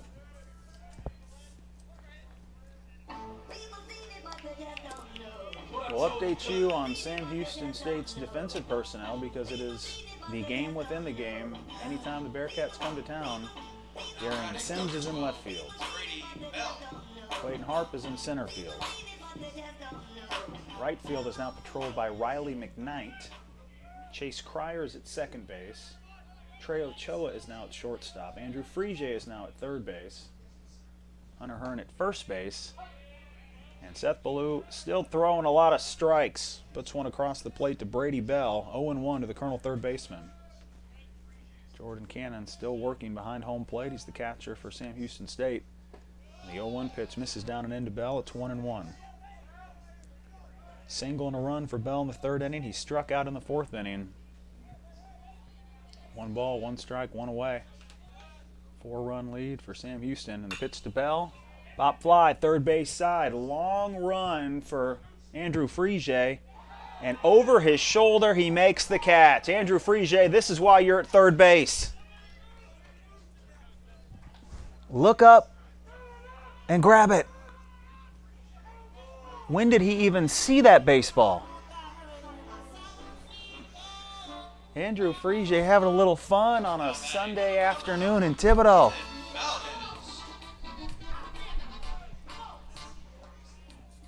It's almost as if he saw the glow and the shadow of that baseball and just knew where it was going to end up. Complete trust in his positioning and proper placement down the line. 2 down, and Andrew Frege ensuring that this 4-run lead feels comfortable for Sam Houston State. Ethan Valdez will swing at the first pitch, and he pops it out of play. No balls, 1 strike to the Colonel leadoff man. 0 for 3 day for Valdez. The 0-1 pitch, swing and a miss.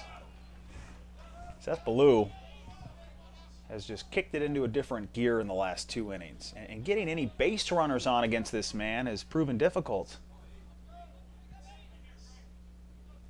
No balls, 2 strikes, 2 outs in the pitch. It's popped up and out of play behind the Sam Houston dugout. Count stays 0-2. He gave up an RBI single to Zane Washington in the 4th inning, and it's been over since then. Lee Clark technically came up with a single to lead off the 6th, but he was thrown out trying to stretch it into a double. 1-2-3 in the 5th, couple quick outs in the 7th, 3 batters faced in the 6th. An 0-2 pitch for a strikeout in the turf, and here comes the throw from Cannon up the line to first base. 3rd strikeout is officially in the books for Ethan Valdez. And another 1-2-3 inning for Thibodaux. And why would you look for any other Bearcat at this stage in the game? He has been money in 5 innings of relief, a 7-3 Sam Houston State lead, and the 3rd 1-2-3 inning since Thibodaux entered this game. No runs, no hits, none left aboard, no errors. 4-run lead for the Bearcats as we head to the top of the 8th inning on ESPN Radio New Orleans.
Southland Conference baseball on a Sunday afternoon in South Louisiana.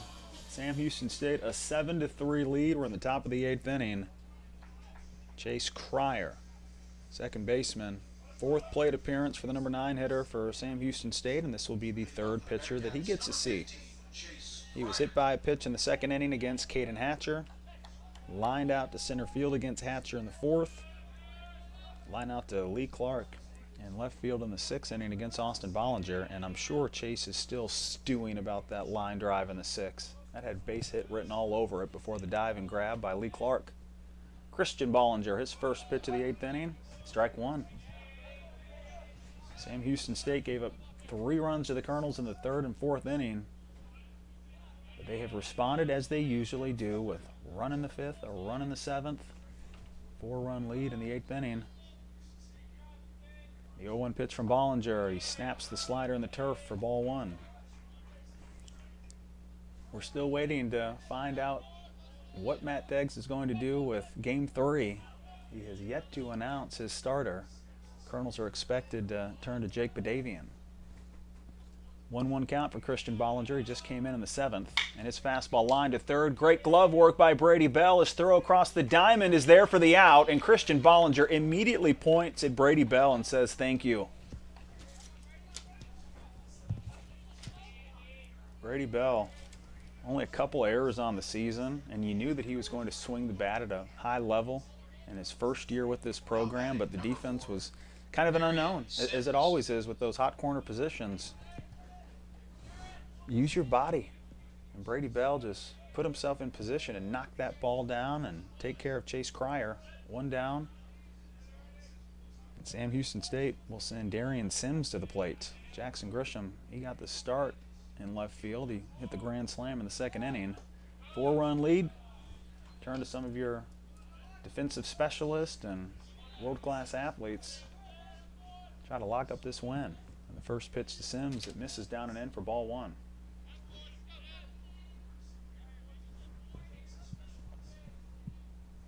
The 1-0 pitch on the corner for strike one. Darian Sims isn't just any old defensive replacement. He has had a vital role in this 2018 season. He started a lot of games for Sam Houston State. He opened the season as a starter in outfield, has made 12 starts, has 38 at-bats, was struggling from the plate before a hit last night. And a 1-1 pitch that he lines towards left. Lee Clark, long run towards the fair foul line, and he gets to it for the out. Two quick outs to start the eighth inning, both to the left side of the field, one to third, one to left field. Cryer and Sims are down. 2 outs. Sam Houston State will send their third different hitter to bat in the 2-hole. Ben Hafner, Josh Biles. Now it is Trey Ochoa's turn. He got the start in Friday night's game at second base. Former Texas Tech Red Raider. Base is empty, 2 down, and the pitch to Ochoa misses down and away for ball one.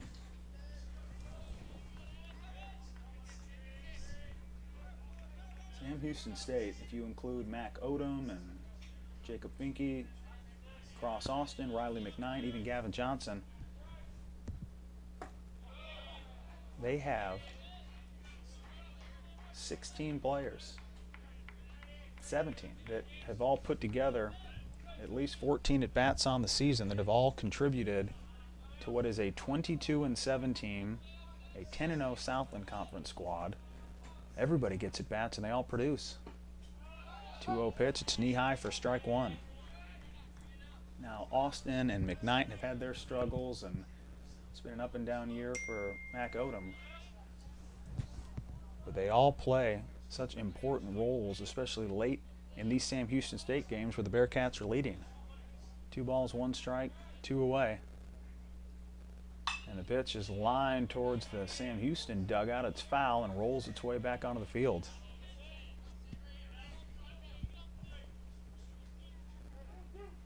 Trey Ochoa, number 4 batting average for Sam Houston State. He's hitting .330 and 100 at-bats.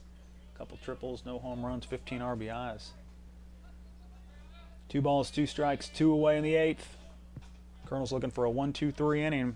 Christian Bollinger's pitch. It's on the corner for strike 3, and Christian Bollinger has been excellent since he came in midway through the 7th inning.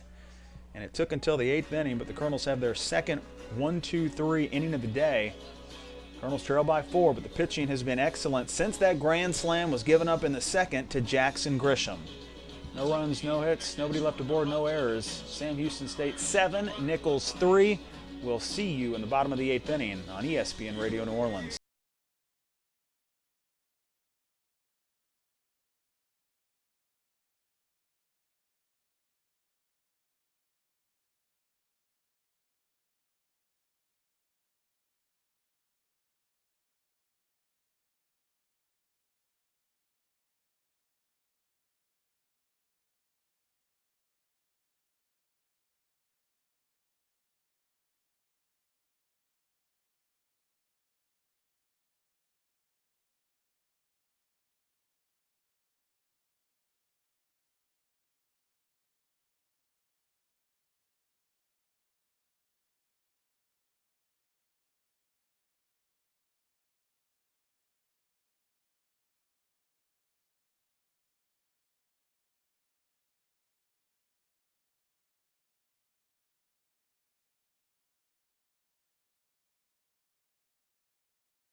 It's a 7-3 lead for Sam Houston State. Bottom of the 8th from Thibodaux.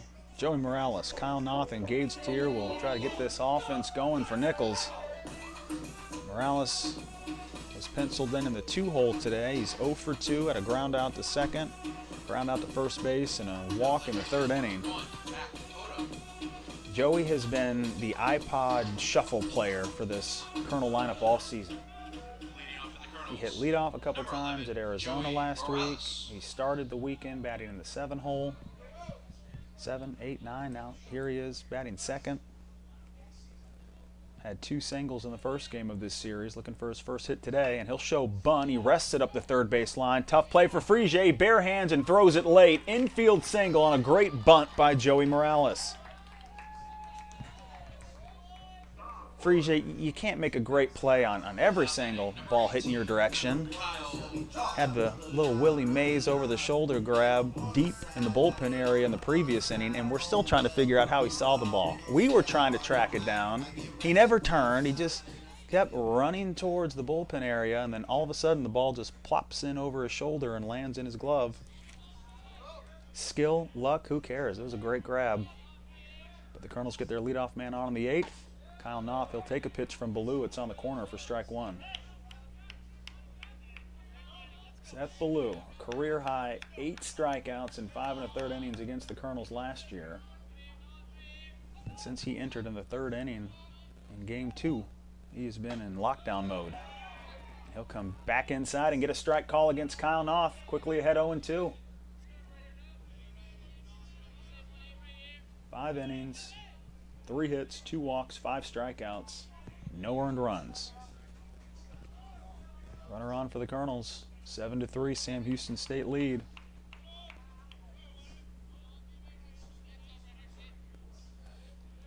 Seth Ballou, his 0-2 pitch, and Noth will watch and wait as it misses down and away for ball 1. We are the early starters in the Southland Conference today. 11 a.m. That's when Game 2 continued after the rain out last night, and we'll get a doubleheader to start at 1. A 1-2 pitch, ground ball to third. Frige stutter steps, throws to second late. They only get 1 out. Issue on the release for Frige.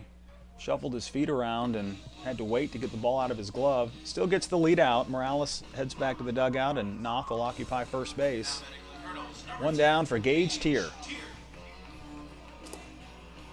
Gage hit 3 home runs last year. He's still looking for his first this season, but he's done a nice job holding down the fort in the 4 spot. 1 for 3 day for Tier. He reached on a single in the 2nd inning. He's now hitting .285 on the year, and he'll take a pitch down and away for ball 1. Tier and Clark, 2 roommates, they remain batting order buddies as well. Gage hitting 4th today. Lee Clark on deck batting 5th. 1-0 pitch to Tier. Swing and a miss at a changeup down and away. This is your power program for the Colonel lineup. Noth, Tier, and Clark. But Noth grounds out to third, and now it's Tier with 1 down, runner on first. Colonel's trailing 7-3. A 1-1 pitch from Ballou. It's outside, ball 2.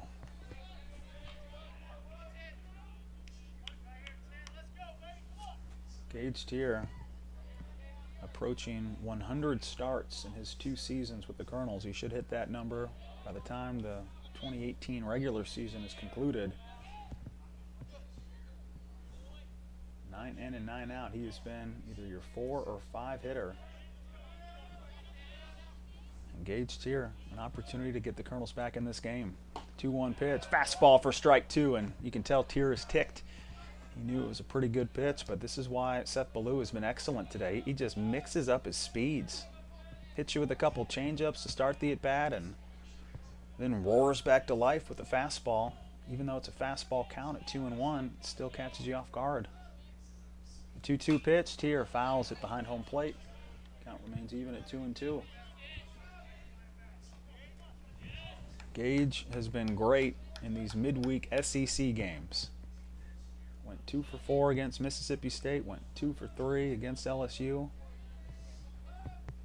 Now trying to close the weekend strong. 4-run deficit, runner on first, and a 2-2 pitch. Foul tapped. Count remains 2-2.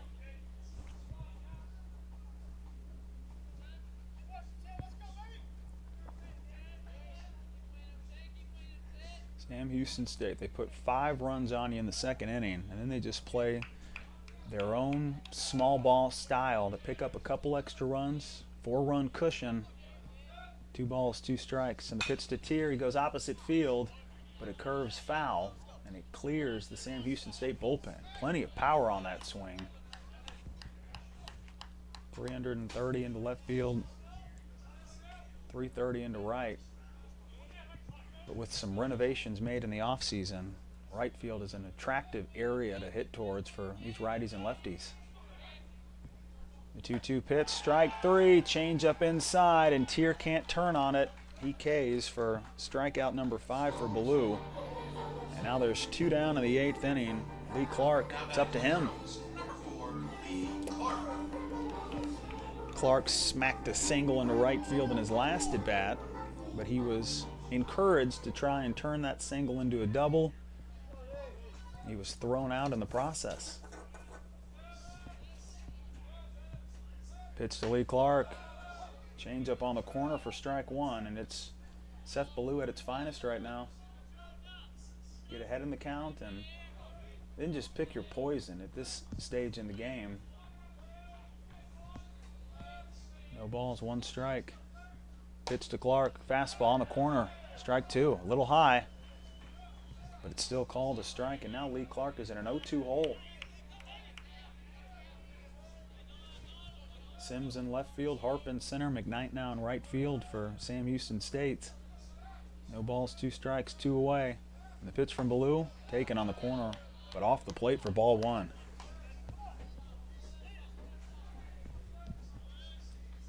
6 defensive substitutions for Sam Houston State since we started this game. They've got a 4-run lead and a 1-2 count with 2 away in the 8th. The pitch from Ballou, ground ball foul, and a high hop in to the Sam Houston State dugout.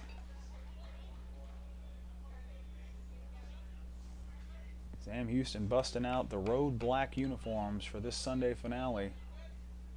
Black jerseys, gray pants, black socks, black cap. 1-2 pitch from Ballou, and he pops this one up towards third base. Frege gives it a look, but it's out of play.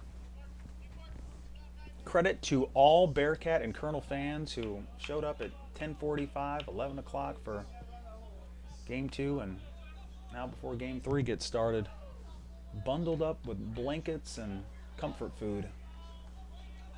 You're all troopers. And listen, 80% of the country has it much worse than we do today. 50 degrees is tropical compared to what's happening in the Midwest. A 1-2 pitch, down and away for ball 2. How is it still snowing Midwest? From Kansas City to Minneapolis to Chicago, snow on April the 8th. The 2-2 pitch. Great swing for Clark, and it'll carry to right center field. Lee Clark, extra bases. Colonels want a run. Knopf the turn at third, heads home. No play at the plate. An RBI double for Lee Clark, and the Colonels are within 3.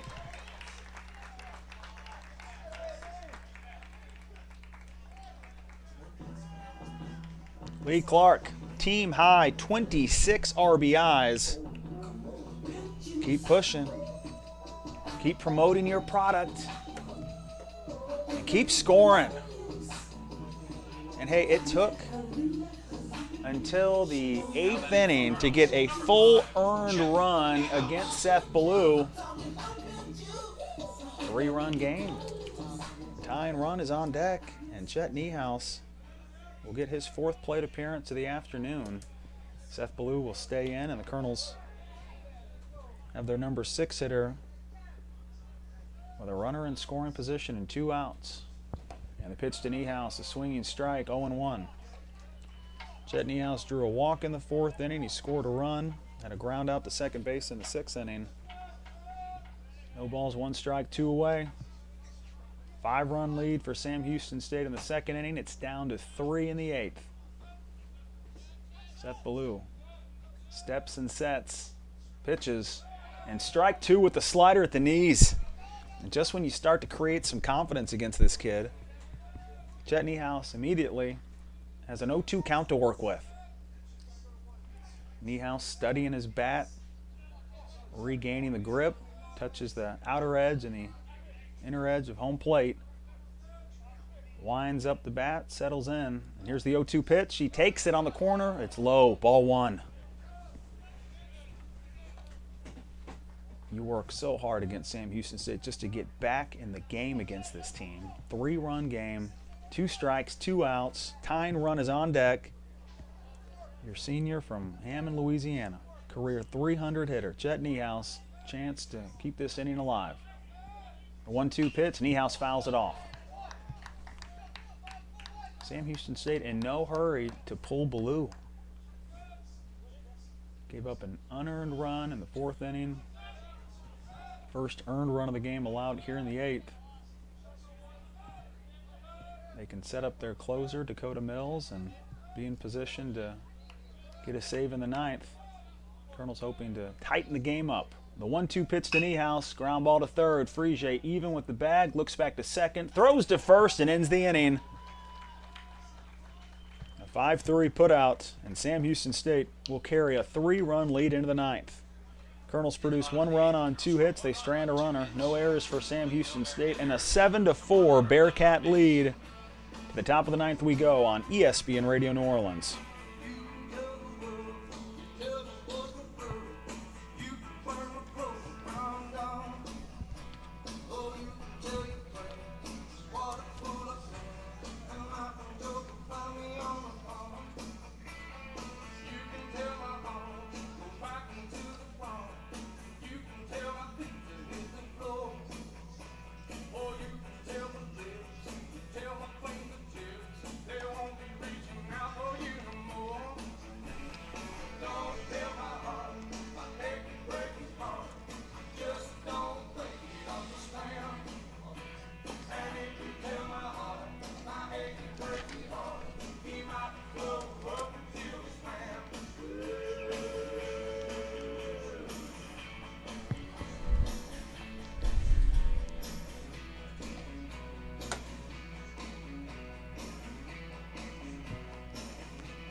Ninth inning from Thibodaux, USA. 3-4-5 hitters for Sam Houston State. Bearcats have a 7-4 lead. Christian Bollinger, he has been able to steady this pitching staff for the Colonels. Had a great 8th inning. Sharp against Cryer, Sims, and Ochoa had a 1-2-3 8th inning. Now Hunter Hearn eventually ready to bat, but he has some glove issues he's trying to figure out. Black gloves are being removed, and we need a new pair. And look at home plate umpire Thomas Wakowiak right now. He's just trying to get an explanation. Everybody's ready. What happened to your gloves? Go barehanded. The white gloves with the orange fingertips. The welder gloves are being brought out in the 9th inning. I've heard so much about the welder gloves. Now let's zoom in on these.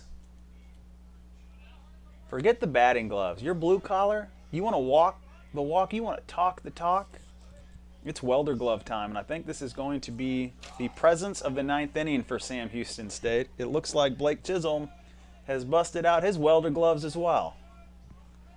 All right, Hunter Hearn. 9th inning, 3-run Bearcat lead, and the pitch to Hearn, strike 1.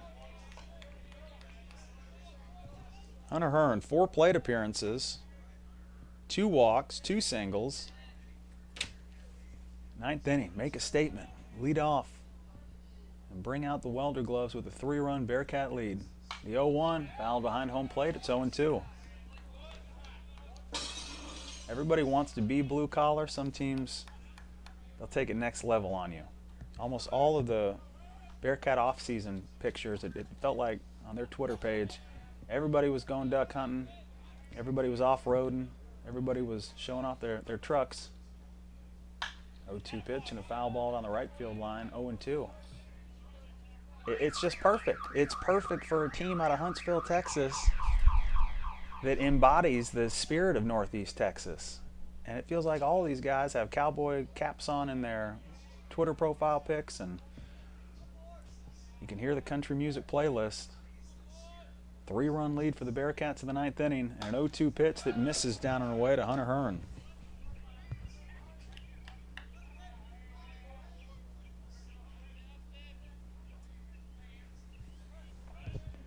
1 ball, 2 strikes, no outs in the top of the ninth. Number 3 hitter for Sam Houston State, looking to reach for the 5th straight time. 1-2 pitch, and it's taken up and in for ball 2. And Hunter Hearn is one of those guys that found himself in the brush, working outside Huntsville, doing a little duck hunting when Matt Deggs posted a picture of his players taking a break from duck hunting to register for classes for the upcoming semester. 2-2 pitch, foul ball on the first base line, count stays 2-2. And Hunter is also one of those guys, if you pull up his Twitter profile, it's Hunter and his girlfriend. He's wearing jeans, he's got a big cowboy hat, and his header picture is from Minute Maid Park right before he steps on home plate after he hit the walk-off home run against Vandy. 2-2 pitch, he pops this one up to the right side of the infield, carries towards the outfield. Washington loses his cap, but he makes the catch. Zane Washington ensuring that Christian Bollinger gets the leadoff out, and finally, Hunter Hearn is retired. Couple walks, couple hits, but he is down to start the 9th inning. Now batting, number 27, Blake Chisholm. Blake Chisholm, couple ground outs in the first 2 innings. He drew a walk in the 5th inning. He singled and scored in the 7th, and that leadoff single in the 7th inning. It was impressive in how he produced the single to drive it into right field, but then he goes first to third on a single by Clayton Harp. You get the sacrifice fly by Jordan Cannon. Sam Houston took a 4-run lead, and now they're up 3, with Chisholm taking the first pitch, and it misses down and away for ball 1. It's demoralizing. It is a deflating team to play when you're behind and you start scoring a couple runs, and then Sam Houston State just gets systematic, almost robotic with how they can get insurance runs. The 1-0 pitch, it's on the corner for strike 1. When you give up a couple early runs, there's a big inning for Sam Houston State. It's not over, but sometimes it feels like it is. Colonel's trying to play catch up. Top of the ninth, 3-run Bearcat lead. A 1-1 pitch from Bollinger, and it's fouled off Chisholm's leg. Texas born and bred. Every single player on this roster, except for Ben Hafner. And there are snow showers in Lancaster, New York right now. Just a reminder to all the Bearcats and Colonels that are complaining about this chilly Sunday morning and now Sunday afternoon. We've got a bunch of baseball teams across America that would love to be playing in any capacity today. Snow out in April for a bunch of teams across the Midwest and East Coast. We at least have been able to continue Game 2 after it was rained out last night. Game 3 on deck. 1 ball, 2 strikes, 1 away, and the pitch from Bollinger. It's up and in for ball 2. Seth Ballou was able to step in and quiet the Colonel bats. He replaced Hayden Wesneski, who pitched 2+ innings before the rainout was official last night. We'll see what Matt Deggs does. Ballou has pitched 6 innings of relief. 9th inning coming up. The 2-2 from Bollinger inside, and it misses for ball 3. Blake Chisholm, the 3rd Bearcat that is on his 3rd school in 3 years. Chisholm started in South Carolina with Furman, went to Alvin Community College, wrapping things up as a senior with the Bearcats, and he will take a 3-2 breaking ball off the plate for ball 4. Blake Chisholm has now reached in his last 3 plate appearances, walk, single, walk, and he is on for Andrew Frigier. Now batting, number 7, Andrew Frigier was able to extend a season-long streak. He's got a little company in this reached base race. But Frigier, 26 straight games he's now been able to reach. He doesn't have a hit in today's game, but he drew a walk in the 2nd inning. 0 for 3, runner on, 1 out, and a 7-4 Sam Houston lead. Bollinger's breaking ball, it's in there for strike 1. Andrew Frigier showed up at the ballpark on Tuesday against Rice, and a lot of coaches will tell you, be ready. You never know what we'll need from you tonight. Not sure Andrew Frigier really thought he was going to pitch against Rice, but he did. The 0-1 to Frisier, and he clubs it out of play, just carries towards that parking lot, and is officially a member of the parking lot party. It's out of play. A giveaway baseball from Frisier to move it to 0-2. Not only does Frisier get the pitch against Rice, he gets an out. Couple pitches, ground out. That's all we need from you. 0.00 ERA. The 0-2 pitch up and in for ball one. Frisier played everywhere at Liberty High School in Liberty, Texas. Shortstop, second base, third base, everywhere in the outfield, and he was also a pitcher. He's played at shortstop in today's game. He moved over to third base and made the greatest defensive grab of the day. 1 ball, 2 strikes, 1 away. Pitch from Bollinger. Breaking ball fouled at the third base line, and a barehanded grab by Matt Deggs, and he'll throw it right back to Bollinger on the mound. 4th year at Sam Houston State for Matt Deggs. He is 71-29 in 100 Southland Conference games. When you have the highest Southland Conference winning percentage at Sam Houston State, and you're replacing David Pierce, who is now the head coach at Texas, you know what you're doing. A 1-2 to Frisier, pops it up, and out of play on the right field line. More parking lot giveaways courtesy of Andrew Frisier. Sam Houston State, they brought in Mark Johnson. He stabilizes the program. Then it's David Pierce. He takes Sam Houston State to some new heights. Pierce takes a job at Tulane. Now he's at Texas, and it's been Matt Deggs the last 4 years. 1-2 pitch, and it hits Frisier right in the middle of his back. Andrew Frisier, he's on for the second time today. And the Colonels running into a couple problems here in the 9th inning with runners on first and second. 1 out, already a 3-run lead for Sam Houston State, and you are playing with fire right now. Now batting number 47, Clayton Park. Clayton Harp, couple singles today, struck out in the 3rd. Ground out to third base in the 5th inning. And Seth Thibodaux reluctantly is back on the mound, requesting the ball from Christian Bollinger. Christian will be unable to finish the game. He'll leave. Runners on first and second, 1 out, 9th inning. Sam Houston State with a 7-4 advantage. Pitching change for the Colonels. This is Nicholls Baseball on ESPN Radio New Orleans.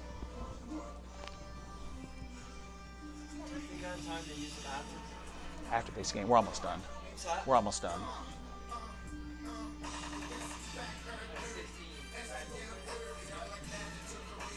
16.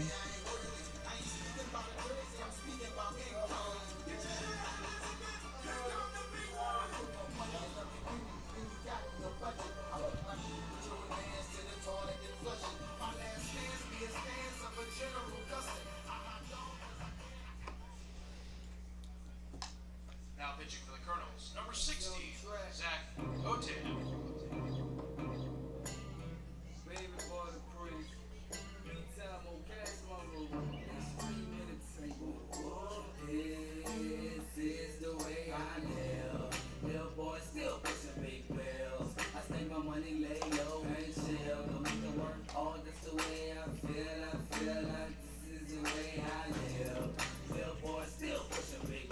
Zach Otan, it's up to the lefty to limit the damage of the 9th inning. Sam Houston State with a 7-4 lead, 1 out. Runners on first and second base for Clayton Harp. Enter Otan. Zach has a 5.91 ERA in 12 appearances this year, 13 walks, 10 2/3 innings of work. He continues to rise the ranks in a relief role. It is hard to curry favor with Coach Thibodaux and Zach Butler. They are two individuals who it takes a long time to earn their trust and confidence.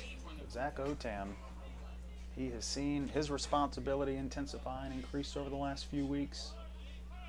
Scoreless inning of work against Arkansas Pine Bluff on Wednesday, and he had a couple strikeouts and allowed just 1 hit.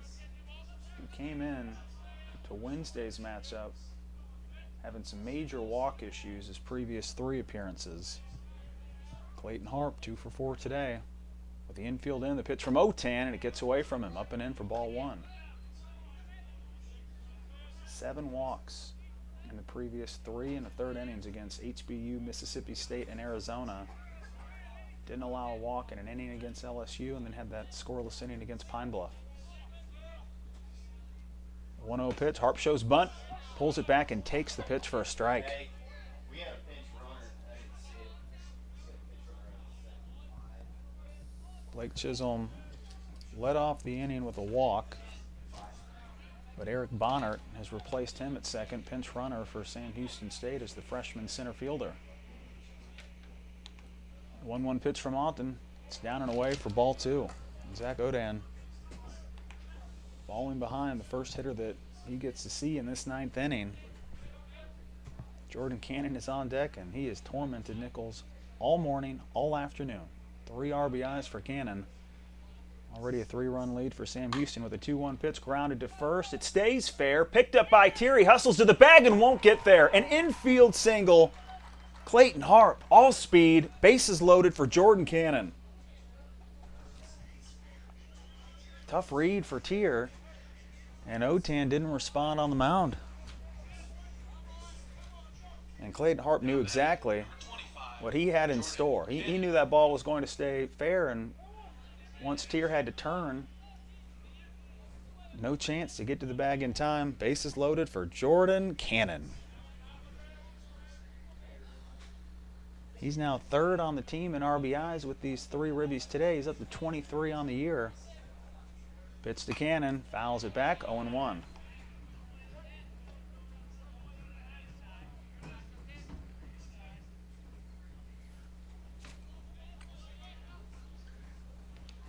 Double play depth for the middle infielders.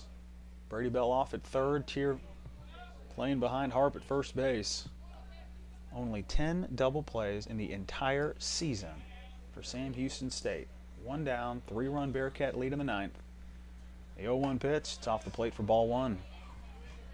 This is when you can just feel the squeeze that Sam Houston State is putting on you. You score 3 unanswered runs. You've scored 4 runs to turn a 5-0 deficit into a 7-4 game after Bearcats put together a run in the 5th and the 7th. Never easy.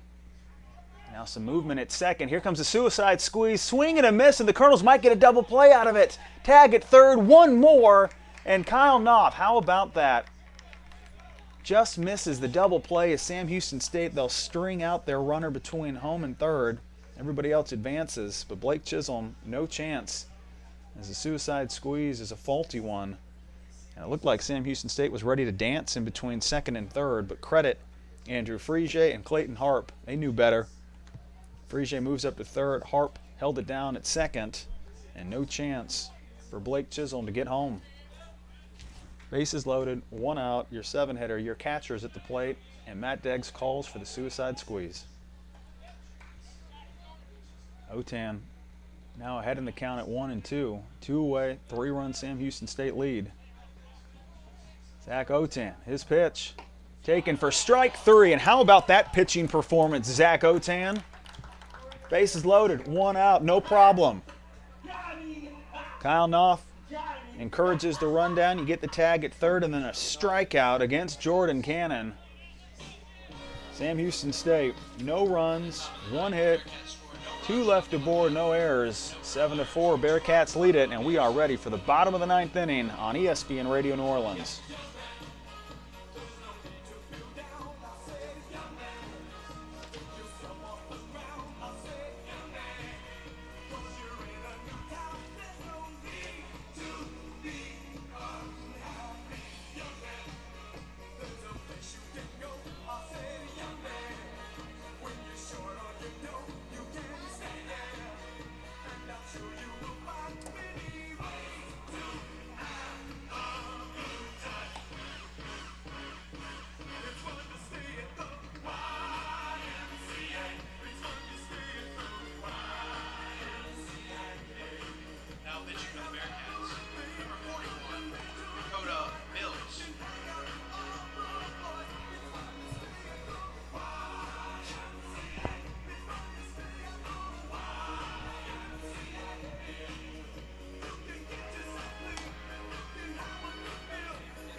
Dakota Mills has been greatness personified this season. Bearcat closer, he is in with Sam Houston State leading at 7-4 in the 9th inning. Mills struggled a little bit in Friday's game against the Colonels. We ended up registering 4 strikeouts and 5 batters faced, but by the time the game had ended, Colonels produced 2 runs on 4 hits. Dakota came to the game with an 8-2 lead, so it wasn't too costly for Sam Houston State, but a true save situation for number 41. 6 saves on the year for Mills, a 2.84 ERA, 41 strikeouts in 25 1/3 innings. And this righty, the slider, changeup in on the hands against righties, fastball that was locked and loaded all Friday night. Dakota Mills in a position to pick up save number 7 and give Sam Houston State an 11-0 start in the Southland Conference. 7, 8, 9 hitters for the Colonels. It starts with Dane Simon. He pinch hit in the 4th inning. He's had 2 plate appearances since he replaced Dylan Bell, and they have both resulted in strikeouts. He'll now go toe-to-toe with the redshirt senior from Meadows Place, Texas, Dakota Mills. Fastball for strike 1 with Simon trying to lay down the bunt. 6'3", 230 pounds. Dakota Mills has a pitching presence about him. And the Colonels are doing whatever it takes to try to get a base runner on. The 0-1 bunted behind home plate. It's into the netting for strike 2. And now what do you do? This is one of those buffet-style feast moments for a pitcher. Get a couple quick strikes, and all the guy's trying to do is bunt. No balls, 2 strikes. And Simon already with a couple plate appearances that resulted in strikeouts. The 0-2 is off the plate. Fastball misses, 1-2. Just give yourself a chance to put the tying runner on base or maybe at the plate. 3-run lead for the Bearcats. They led it 5-0 after the 2nd inning. 1-2 pitch. Slider misses in the turf for ball 2. 2 runs and a couple errors in the 3rd for the Colonels. They tack on a run in the 4th. 1 more in the 8th, but Sam has also scored a couple times since the 2nd inning. 7-4 lead Sam Houston. And a 2-2 pitch from Mills. Outside for ball 3. No chance for Jordan Cannon to keep the ball in front of him all the way to the backstop. Full count. For the freshman Dane Simon, maybe the inability to bunt will turn into a positive. He fell behind 0-2, now it's a full count. The 3-2 pitch, Simon fouls it back into the netting. At least a 7-pitch at bat brewing between Dakota Mills and Dane Simon. Dane was finishing up his senior season at Destrehan High School a year ago right now, trying to end this 10-game Southland Conference winning streak for Sam Houston State. The 3-2 pitch popped up first base side, heading towards the dugout. And Sam Houston State will watch it clear the grandstands and land by the Colonel Playground that was built in the offseason. The baby center epicenter of this campus. Just drop your kids off, pick them up after the game. 3 balls, 2 strikes, 3-run Sam Houston State lead in the 9th, and time called for Dane Simon. Has the white long sleeve undershirt on, red jersey, white pants, and a 3-2 pitch that's down and away for ball 4. What an at bat for Dane Simon, and he's clapping as he makes his run up the first base line. Ball behind 0-2 against a lockdown closer, and you draw the walk. Tying run is on deck. Zane Washington, he'll bat for the Colonels with no outs and a runner on in the 9th inning.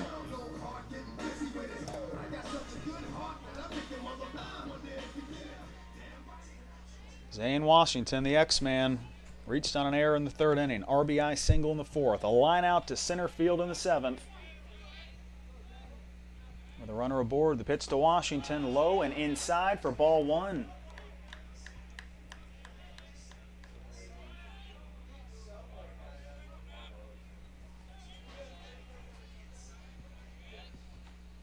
Left-handed hitting Zane Washington.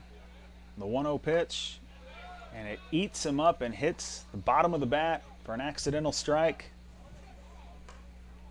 Zane tried to get the handle out of the way, but it's now a 1-1 count.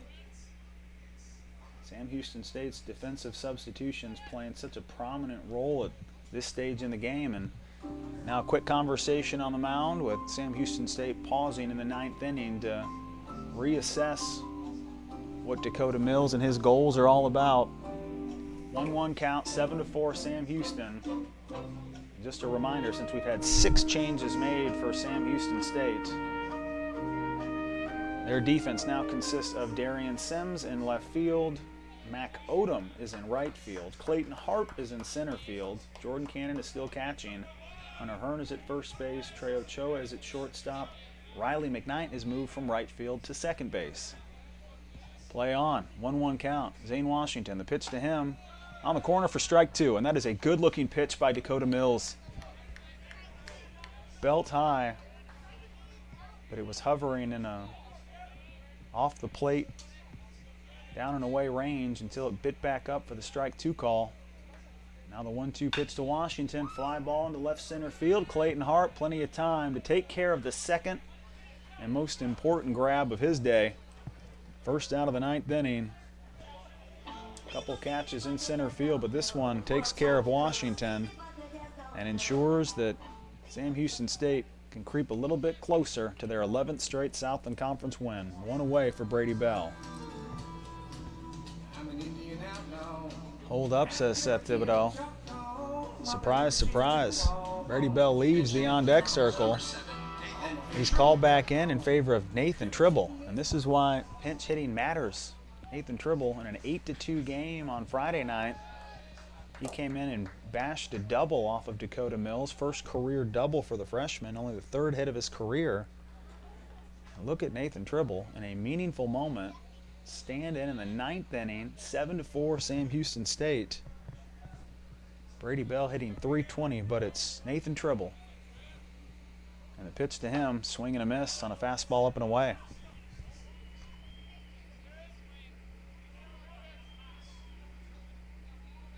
16th at bat of the year for Nathan Tribble. 3 for 15 on the season. Only the 12th game he's played in. Tying run on deck. Runner is off as the pitch is down and in. And it's ball 1. No problem for Dane Simon to sail into second base. Jordan Cannon didn't even bother. Just gave Simon a freebie run to second. 3-run advantage for Sam Houston State. They're worried about these outs. The 1-1 pitch, and it's up and in for ball 2. It's just like the approach of Tribble right now. Forget the batting gloves, forget the welder's gloves, barehanded, no undershirt. He's ready to bring that hot bat to the plate and add a little life to Didier Field right now. 3-run deficit in the 9th inning for the Colonels. And a 2-1 pitch, fouled out of play. 2-2 count. Dakota Mills trying to secure save number 7 on the season. He was ahead of Dane Simon 0-2 before issuing a 7-pitch walk. Line out to center field from Zane Washington, and now Nathan Tribble. 2 balls, 2 strikes, 1 away in the 9th. Colonels down by 3, and Dakota Mills, big right-handed senior, kicks and pitches. Breaking ball popped up right side of the infield, but it'll carry out of play.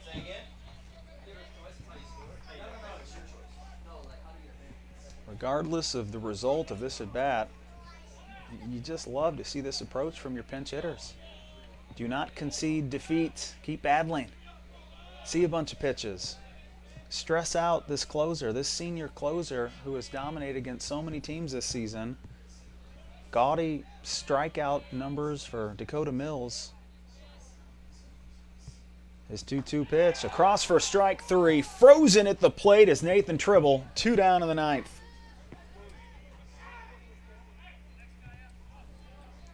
.42 strikeouts in 27 innings. And Nathan Tribble, he has one more Colonel to tend to if he would like to lock up this save. 2 outs, 7-4. Sam Houston State leads it in the bottom of the 9th inning. Ethan Valdez, an 0 for 4-9, unheard of. Came in hitting just under 300 on the season. Leadoff man for the Colonels. He is due. And he'll show bunt and take a pitch off the plate for ball 1.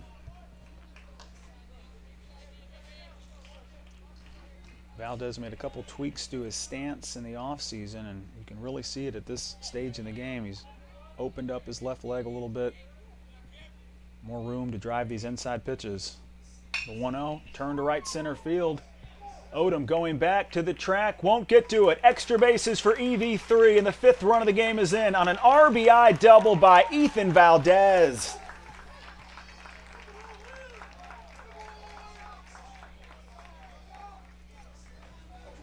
Great at bat for Valdez. Took the outside fastball, drives it to right center, and now the tying run is at the plate. Big brother, little brother. Joey Morales.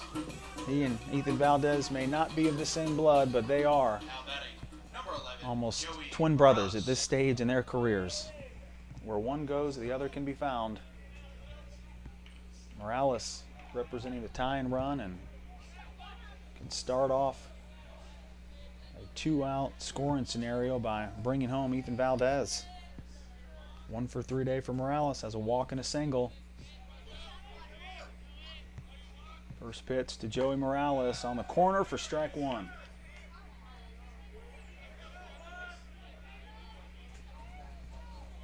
Sam Houston State will bring Frege in at third. He's now even with the bag. Deep at short and second are Ochoa and McKnight.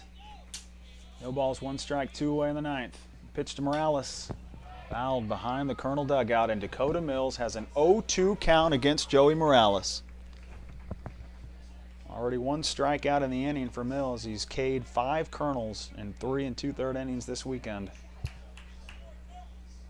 Joey Morales, you know it means a lot to have your family and your girlfriend in town from South Florida. 3 hits in 2 games. Needs 1 more to keep this game alive. The 0-2 pitch, Morales slow roller to second base. Riley McKnight to first, and Sam Houston State has an 11-game Southland Conference winning streak. They hold on and pick up a 7-5 win in Game 2 of our 3-game series. And Seth Ballou, 6 innings of relief, only 1 earned run allowed. Sharp after replacing Hayden Wesneski, and the Colonels could not figure him out until it was too late. The 5-run second inning for Sam Houston, the grand slam by Jackson Grissom, it was the difference. Colonels put 3 together in the 3rd and 4th. They had 1 more in the 8th, but Sam Houston State picks up a 7-5 win. They're 23-7. They're 11-0 in the Southland. Colonels fall to 4-7 in the SLC, but they'll have 1 more opportunity to pick up a win against Sam Houston State. We're ready to go in about a half hour between Sam Houston and Nicholls. We'll take a break on ESPN New Orleans, throw it back to the studios, and we're ready to resume more Colonel baseball for Game 3 between Sam and Nicholls. Thanks for hanging out with us for Game 2. Sam Houston State wins at 7-5. This is Nicholls Baseball on ESPN Radio New Orleans.